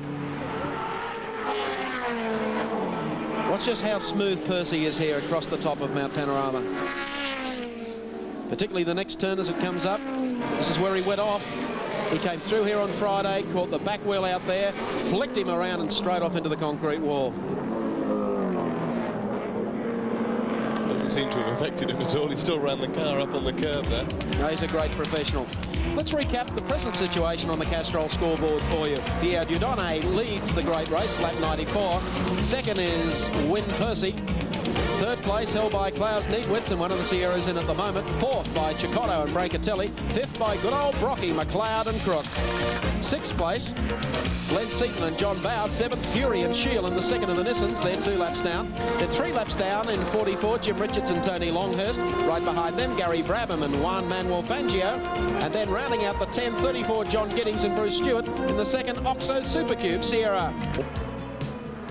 We'll go back to that in a second. Car number 27. The Golson and Golson entry is in the pit area.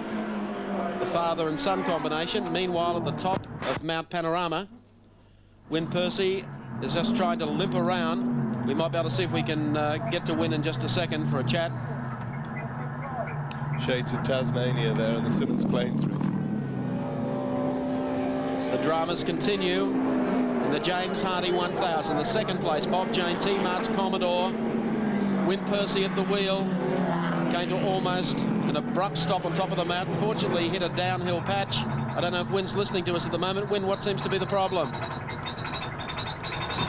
It's pretty serious, whatever it is. Well, he shut it down by the sound of it. In fact, if he has, it doesn't sound healthy at all. It sounds like the bottom's about to drop out of the car. Can't But any real indication here, Bill O'Brien goes past along with one of the Oxo Sierras. It sounds very like the diff, or the diff temperature was right off the gauge, and I think that's possibly where it's coming from, but it's a question of wait and see. More lights than a Christmas tree on the dash of the Bob Jane T-Mart's Commodore. And reminds me of the Australian touring car race in Tasmania when Gracie ran the car and all the gauges were right off the clock. And it looked a fairly similar state of affairs to that. There's the number 2 Bob Jane T-Mart's Commodore heading back to pit lane.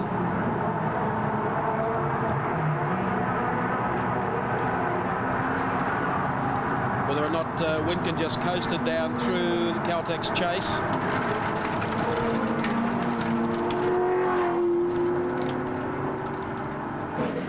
Hear the noise coming out of the car. Our crews are already down there. Just while they're waiting for the car to come in, I'm sure that Gianfranco Brancatelli and of course Johnny Cicotto won't be terribly happy about news from the stewards of the meeting, which I'll read to you as soon as we get this this pit stop. I think it'll be a final pit stop for the number 2 Bob Jane T-Mart's Commodore. It would appear, though, yes, that says it all. Alan Grice stands just watching the car roll in to the pits. Win Percy gave the race a great shake. So too did Alan Grice in those hectic opening laps. There's Les Small, they're on the scene, and so too are our pit reporters. Yes, Mike, Win Percy gets out of the car, and immediately the lads all duck to the back of the vehicle. And you've probably got a better idea of what was going on from our Bob Jane T-Mart's race cam than I have. But quite obviously there's a terminal problem with either the differential or axles or both. Yeah, Gricey's onto it. Win's just to my right. We'll have a chat with him as soon as he's finished with Alan. Win, any indication of what the problem is? Yeah, it's the axle. Right. Well, it's as simple as that. Axle failure in the Bob Jane T-Mart's Commodore. You'll notice if we just come round to the right a little bit more that the rear end is just covered in oil. If we look down inside there, we just bob down a little bit, and look at that. What a mess. Boy, you can have some drama in this great race. The top of the mountain is a pretty cruel piece of road. Now the lads have a very big job in front of them. They've got to disassemble the hub, start fiddling around with the rear end. I'm not quite sure how long that process is likely to take, I should say. And they're going to be in here for quite some time. Incidentally, the lead Texaco Ford Sierra came in just a couple of moments back, and he had Dieudonné handed back over to Steve Soper. The stop was about 38 seconds long. And they retained the lead despite that stop now. Yeah, and they're doing a fine job. I had Pierre lined up a couple of moments ago, and we'll go back there shortly and we'll have a chat with him, and he's very happy with the car, although it's got a small problem in the front end, he said. We'll enlighten ourselves on that just a little bit later on, but this really is bad news. We'll go for the Bob Jane car. They've done so well. When you consider the heartbreak involved in taking the front off their car on Friday, Win is a thorough and true professional, and he was looking forward to a good result at the mountain. Of course, he finished, I think, second in 1985. So it's very disappointing indeed. Okay, thanks, Neil. What that does to the positions overall now in the race, of course, Steve Soper leads once more in the Texaco car from teammate Klaus Niedewitz in the second Texaco entry. Now, Brancatelli is supposed to be running third, but that may not be the case. No, I rather doubt that now, because they've incurred a 3-minute penalty because Johnny Cicotto passed the pace car. If you recall in the earlier this morning, and the stewards of the meeting have issued a 3-minute penalty. So guess who is coming up on the ladder? Let's say provisionally they're third still, but the man in fourth place and possibly third, depending on how that penalty works out, is Peter Brock. There's Brocky now, car number 10, going beneath the Bridgestone Bridge. And coming to the pits. So it's all happening. Brock is at the wheel of this car. Of course, the 05 car failed to survive the early laps here today in the James Hardy 1000. But Brock, of course, cross-ended for the second dealer team car, took over the wheel and has done a fairly lengthy stint in it. But we're about to see another driver change. Peter McLeod drove the early laps here. By the way, both the Eggenberger Texaco cars with Soper and Niedzwitz are now 1 lap clear of the rest of the field. Well, the situation now with 20 seconds down in this stop, Wilco, is that David Parsons gets into car number 10. Hope they don't scratch it. And Peter Brock jumps out. So it doesn't look as though John Crook's going to have a gallop at Mount Panorama today. Peter McLeod having done the first stint, as you quite rightly pointed out. They changed front brake pads just a few moments ago. George Smith just down in front of me here. 40 seconds gone. It's a pretty good stop when you consider they've put pads in. Tim releases the jacks and away they go. 45 seconds, red hot stop from the dealer team.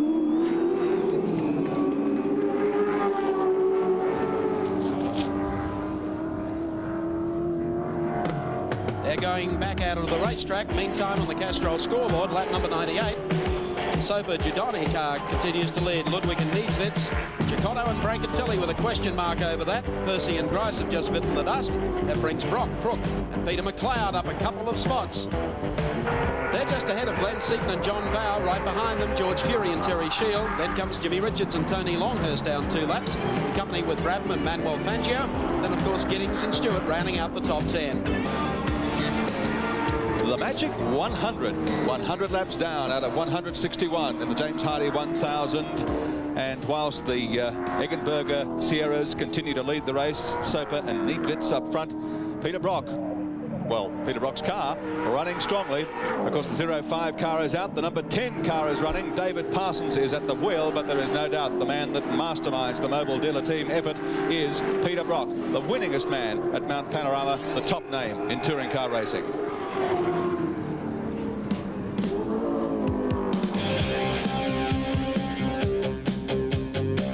Jeffrey Brock is the king of the mountain. The 42-year-old veteran has roared in his Holden more often at Mount Panorama than any other driver.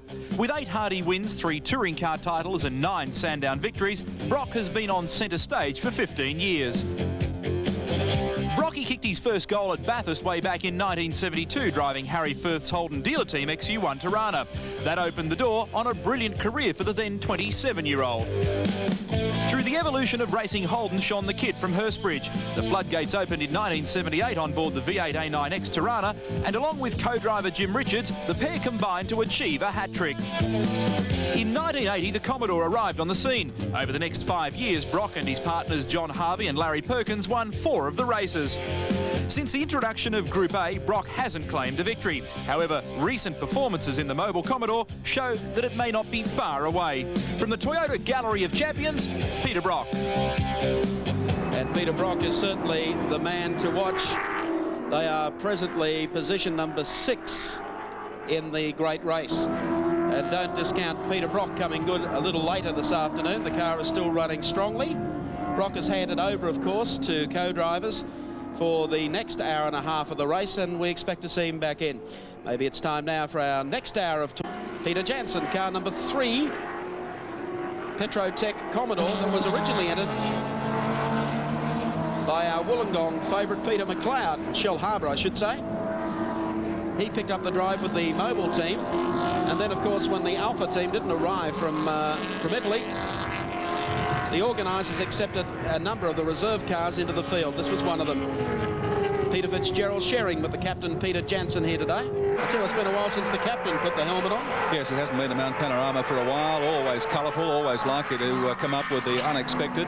But it's been his forte, long-distance racing, and he's put up some remarkable finishing efforts here in the great race in previous years, and it wouldn't be surprising to see them put up a strong showing again here this afternoon. Car 4 on screen, Graham Moore, Michelle Delcourt in the Strathfield Car Radios Commodore. They were in 14th position when they came in for this pit stop.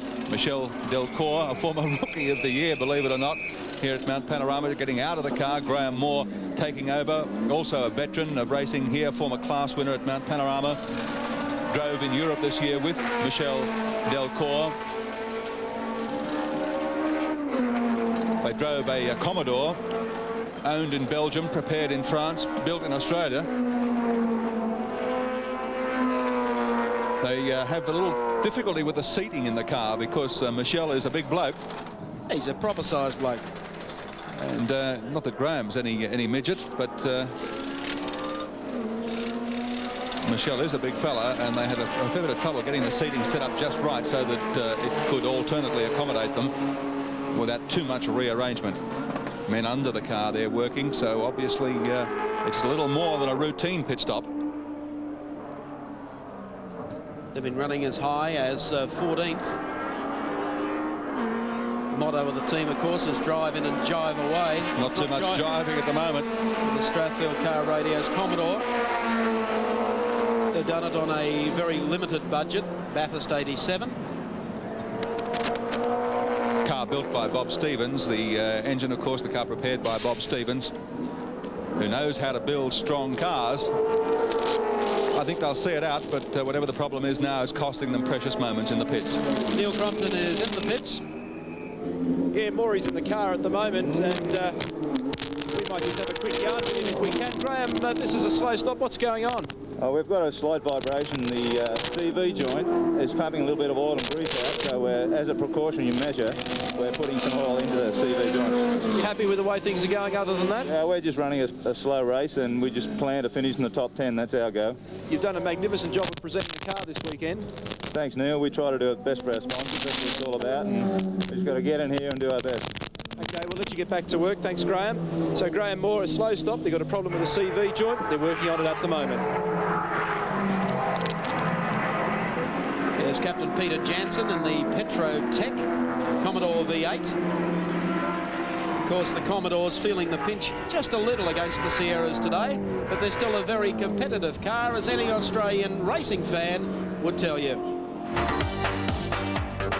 The All-Aussie V8 is still the most popular mount, with the majority of the field doing battle in today's James Hardy 1000. The racing Commodore evolved from a need to do well at the mountain, and for the last 7 years, that's exactly what it's done. If you need old dogs for hard roads, then the not-so-complex local projectile is just right. This 5-litre V8 is tough, fast and strong. It's also the oldest design of the favoured cars. The razor-sharp engines can produce just on 440 horsepower at 6,500 RPM. Its biggest problem, though, is putting it to the ground through smallish rubber. Stopping the Holden is done via 14 and 12-inch front and rear brakes, and weight is the car's greatest handicap. It's much heavier than its nearest rivals, but the Commodores will circulate all day.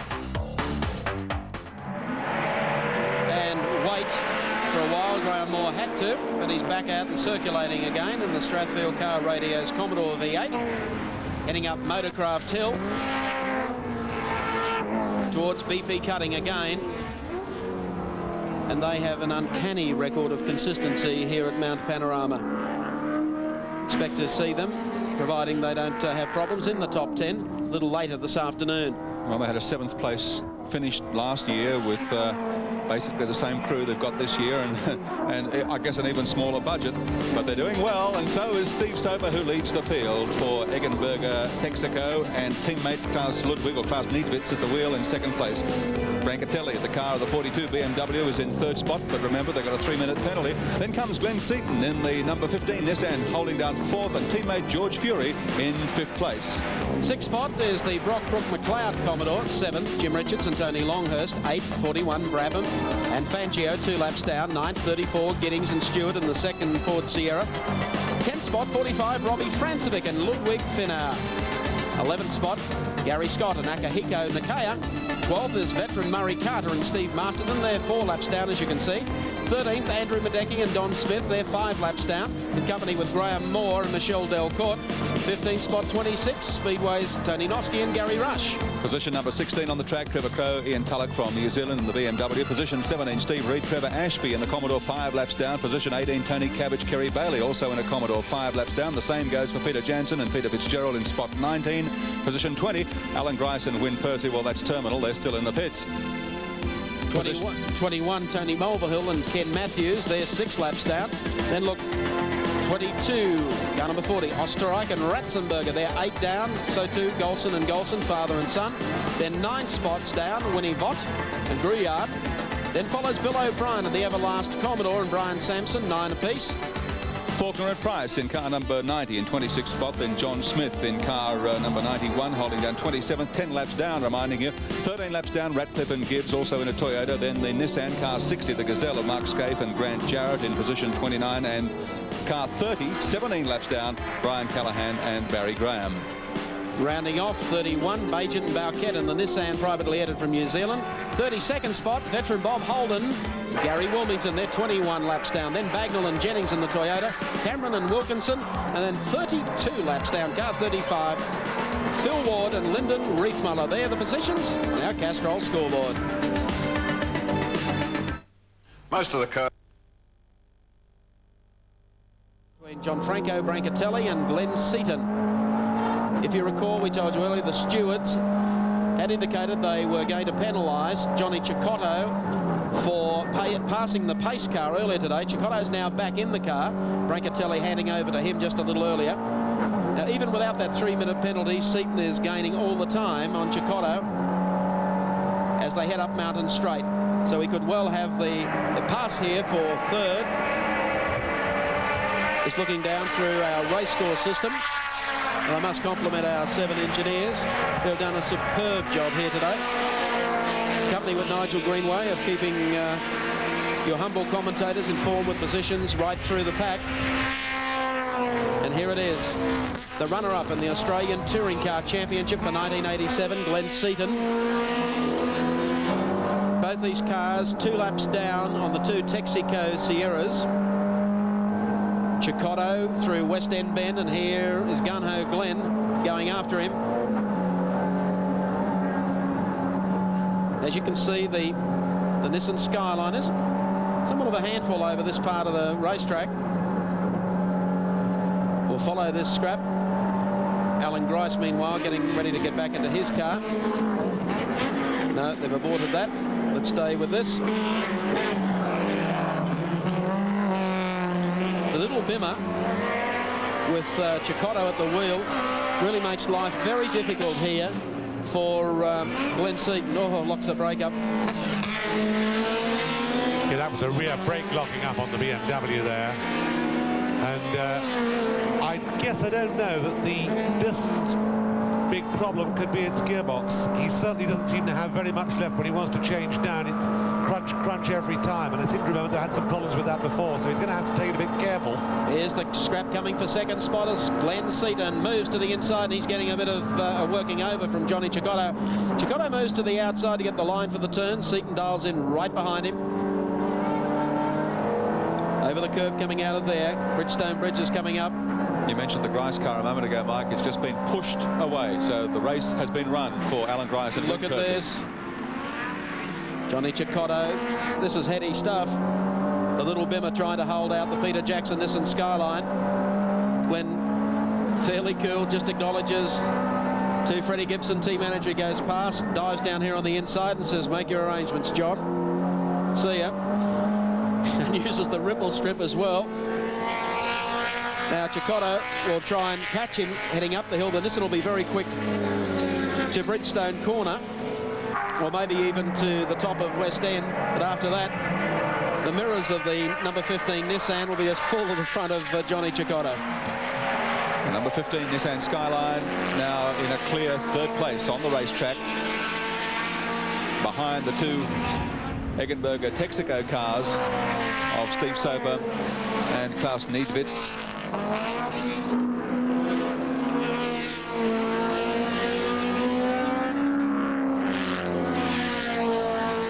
Up to West End Bend. Seaton ducks down there, a dab of the brakes. They came up on one of the slower yellow Commodores. Boy, has this fellow matured in the last 12 months as a touring car driver. What a future. When he first started, of course, 1 or 2 incidents. They were saying that he was a crash expert, and everyone was very, very critical of him. And he copped the rap very unfairly for a couple of minor incidents. He's come back bigger and stronger than anyone else in season 1987. They don't want to start trying to bluff Glenn Seaton. one-time race leader, Andrew Madecki. The car 35 Oxo Supercube Sierra is in the pits with an engine misfire.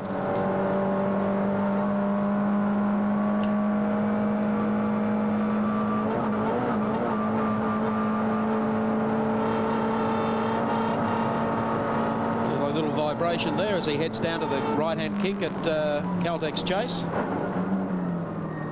That's about the way my heart would sound at that point, I'd say.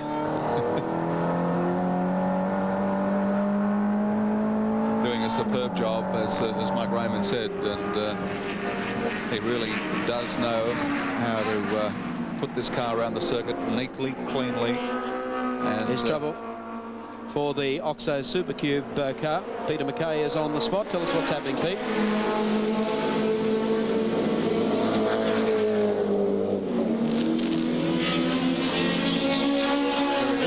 You've got major problems. Yeah, just the alternator's gone on it. It's been playing up for an hour and a half now. And she just won't build up any charge at all. You know, we've changed one battery, but we'll have to change the alternator now. It's mucking up the engine too much with not enough power in the system, you know.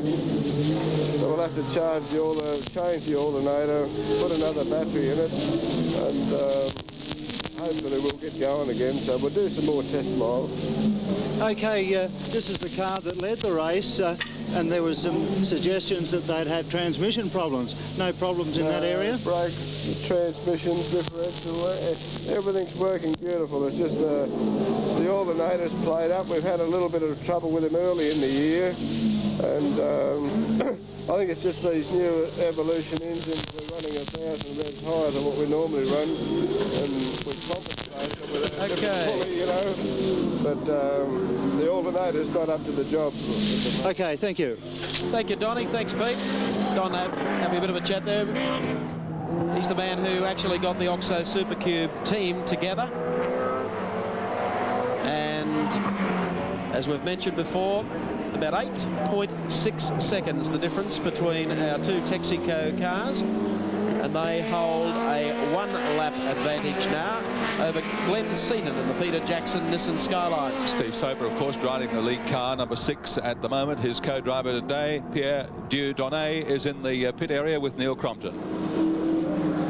Yes, I'm lucky enough to have Pierre with me at the moment, and he's the man who did such a fine job in that middle stint of the race before handing over to Steve Soper. I think the pit stop was around about 38 to 40 seconds long, and you said to me when you got out of the car, Pierre, that you thought there was something a little astray with the front of the car. What was the problem? Well, after the pace car incident, when the race was restart, either coming together when I overtook the Oxo Sierra, and we collide, and it bent the front wheel on my car, so I had to stop for a check and change the wheel. And after that, I found that the track, the front geometry was off, so the car is now very difficult to drive. But I think we can keep up a good pace anyway. Your impressions of our circuit here at Mount Panorama in Australia, is it a circuit you enjoy driving on? Oh, I really love it. Okay, it's dangerous, it's demanding, but that's why we are here for. And I think it's a great pity that such circuits are disappearing around the world, so we are very happy to come and race here. Well, we're very pleased to have your company this weekend. We wish you the best of luck, and at the moment you're doing things very nicely. You have the lead for the James Hardy 1000. Thank you, Pierre. Thank you. Thank you, Neil Crompton. Nice to see you had Pierre Dieudonné with you. I hope you've also got your raincoat with you, because it is about to bucket down at Mount Panorama. Our 7-chopper pilot, Frank Van Ries, reports very, very heavy showers just the other side of the mountain and heading in this direction. It could put a different complexion on the top 10 in the great race for 1987. It certainly could. There's number 6, race leader Steve Soper. Checking out the Castrol scoreboard, he leads from teammate Klaus Ludwig and Klaus Niedzwitz. Third spot, 15, Glenn Seaton and John Bowe. Fourth spot, Johnny Cicotto and John Franco Brancatelli in the BMWs, 2 back. Then George Fury and Terry Shield in the second Nissan, they're 2 down. 6th spot held by Brocky, Crook and McLeod. 7th spot by Jimmy Richards and Tony Longhurst. 8th by Brabham and Fangio. They're 3 down. 9th spot 34, John Giddings and Bruce Stewart in the second Ford Sierra. And 10th spot 45, Robbie Francevic and Ludwig Finauer. 7 was cut and dried. Think again. Might be cut. 110 of 161 laps completed, and what looks like a fierce storm moving in over Mount Panorama. Spots of rain already appearing on the screen of Glenn Seaton's Peter Jackson Nissan Skyline. And along the pit lane, Mark, the team managers frantic, the crews getting out the wet weather tyres in preparation for a swarm of pit stops as the showers sweep in, driven by a very strong west to southwest wind. The flag standing out, the spectators running for cover. There isn't too much of it around here. Steve Soper. Steve is a very good wet weather driver, but he won't be looking forward to this at all. That's what he'll be looking forward to, rain tyres.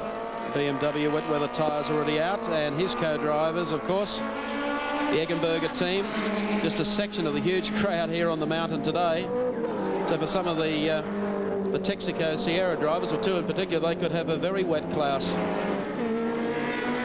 There is just nowhere on top of the mountain, or indeed in some of the areas here at the bottom of Conrod Strait. Look at that, it's really starting to get quite heavy. Certainly is. They're making the run down through Caltex Chase now to the left-hander. You can expect to see an absolute belt in here to the pits by all of the leading cars.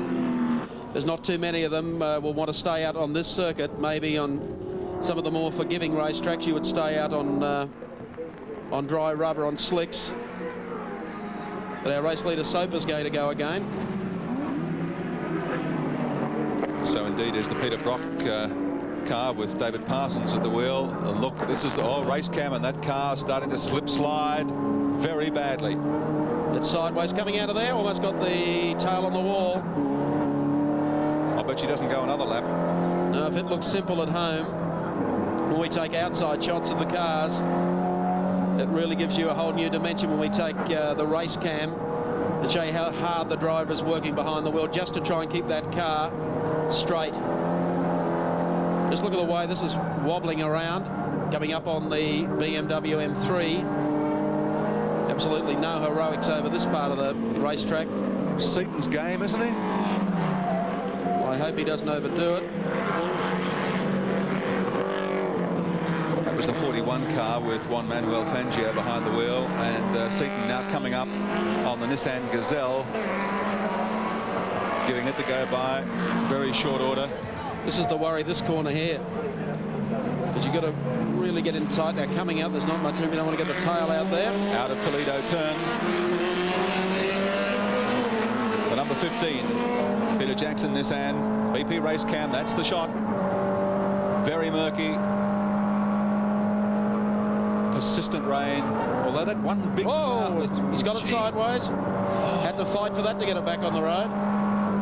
Very dramatic pictures coming to you out of England. Dangerous moments here. Neil Crompton is in the pits standing by for what will be a spate of pit stops for wet weather rubber. Although the only thing I must say... It's starting to clear again. It's starting to clear, so whether or not the smart ones will stay out.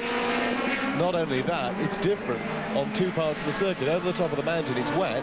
On this part of the circuit, as you can see, looking at the picture now, it's relatively dry. And It's hardly a spot of rain. Yeah, Seaton's going round again, and just waved, indicated to his pits there as he went by. He'll want to stay out there, and so will one or two other people to make quite sure that it either is going to rain or it isn't going to rain, because if you go into the pits and you change onto wets, they do not last very long on a dry road, or half wet, half dry, come to that. You can see the track heading up Mount Panorama. To that point anyway, was reasonably dry. From here on in though, Glenn taking it very cautiously through here. That's sideways. Now, if he's having problem with the turbo Nissan, you can imagine the strife that Steve Soper is having with wheel spin in the Sierra. Every time they change gear. Oh, goodness. Oh. I used to drive a go-kart. He's as safe as the Bank of England. Well, I hope you're right. He's one of the good old boys from karting, Glenn. I hope you're right for I'm not going to Gibson's sake. Oh, don't prove me wrong, Glenn.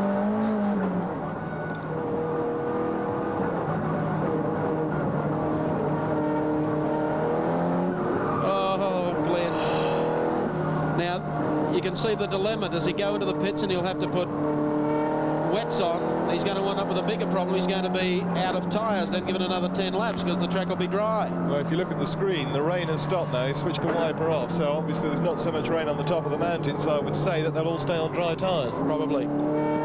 For the time being. This must be really giving our European drivers a thrill. Well, of course, they're a bit more used to this sort of weather than perhaps you are. Yeah, Soper quite enjoys the rain. He quite enjoys the rain. Let's just watch his car control and compare how that car handles with the very tough ride we saw Seaton having. So the rain has stopped for the moment, both down here at the bottom and also at the top of the mountain. You can see a dry line starting to emerge there.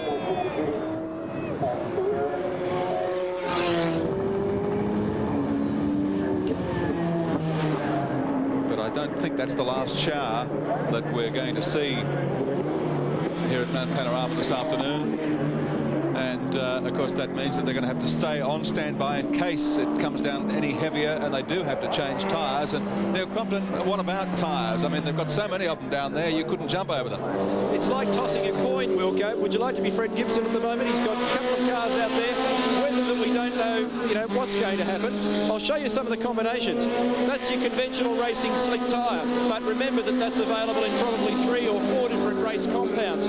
This one over here is an intermediate tyre. It's a hand-grooved slick, basically, and they groove it just to channel water out of the tyre, but essentially the same sort of compound as the slick we just looked at, and again, in a variety of different compounds. Further to the back of the Peter Jackson pit, a wet weather tyre, much softer in compound, very deep grooves to channel the water out, and obviously with a softer compound, much more adhesion, much more grip. So that's the situation that Fred has to face at the moment. What does he use? He's got 3 different fundamental choices and then almost infinite numbers of choices when it comes to compounds. I wouldn't like to have his job.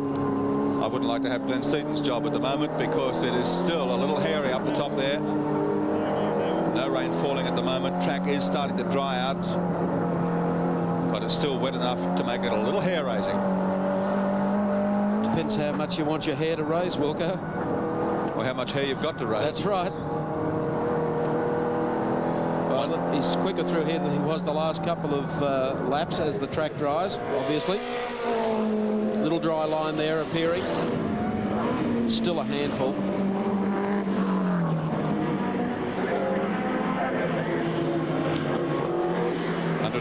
Laps gone in the James Hardy 1000, and the remainder of the race could prove to be just as adventuresome. In fact, I know it will, as what we've seen thus far. 48 cars started the race, only 35 remaining at this point. Robbie Francevic in the 45 car, just ahead of Glenn Seaton.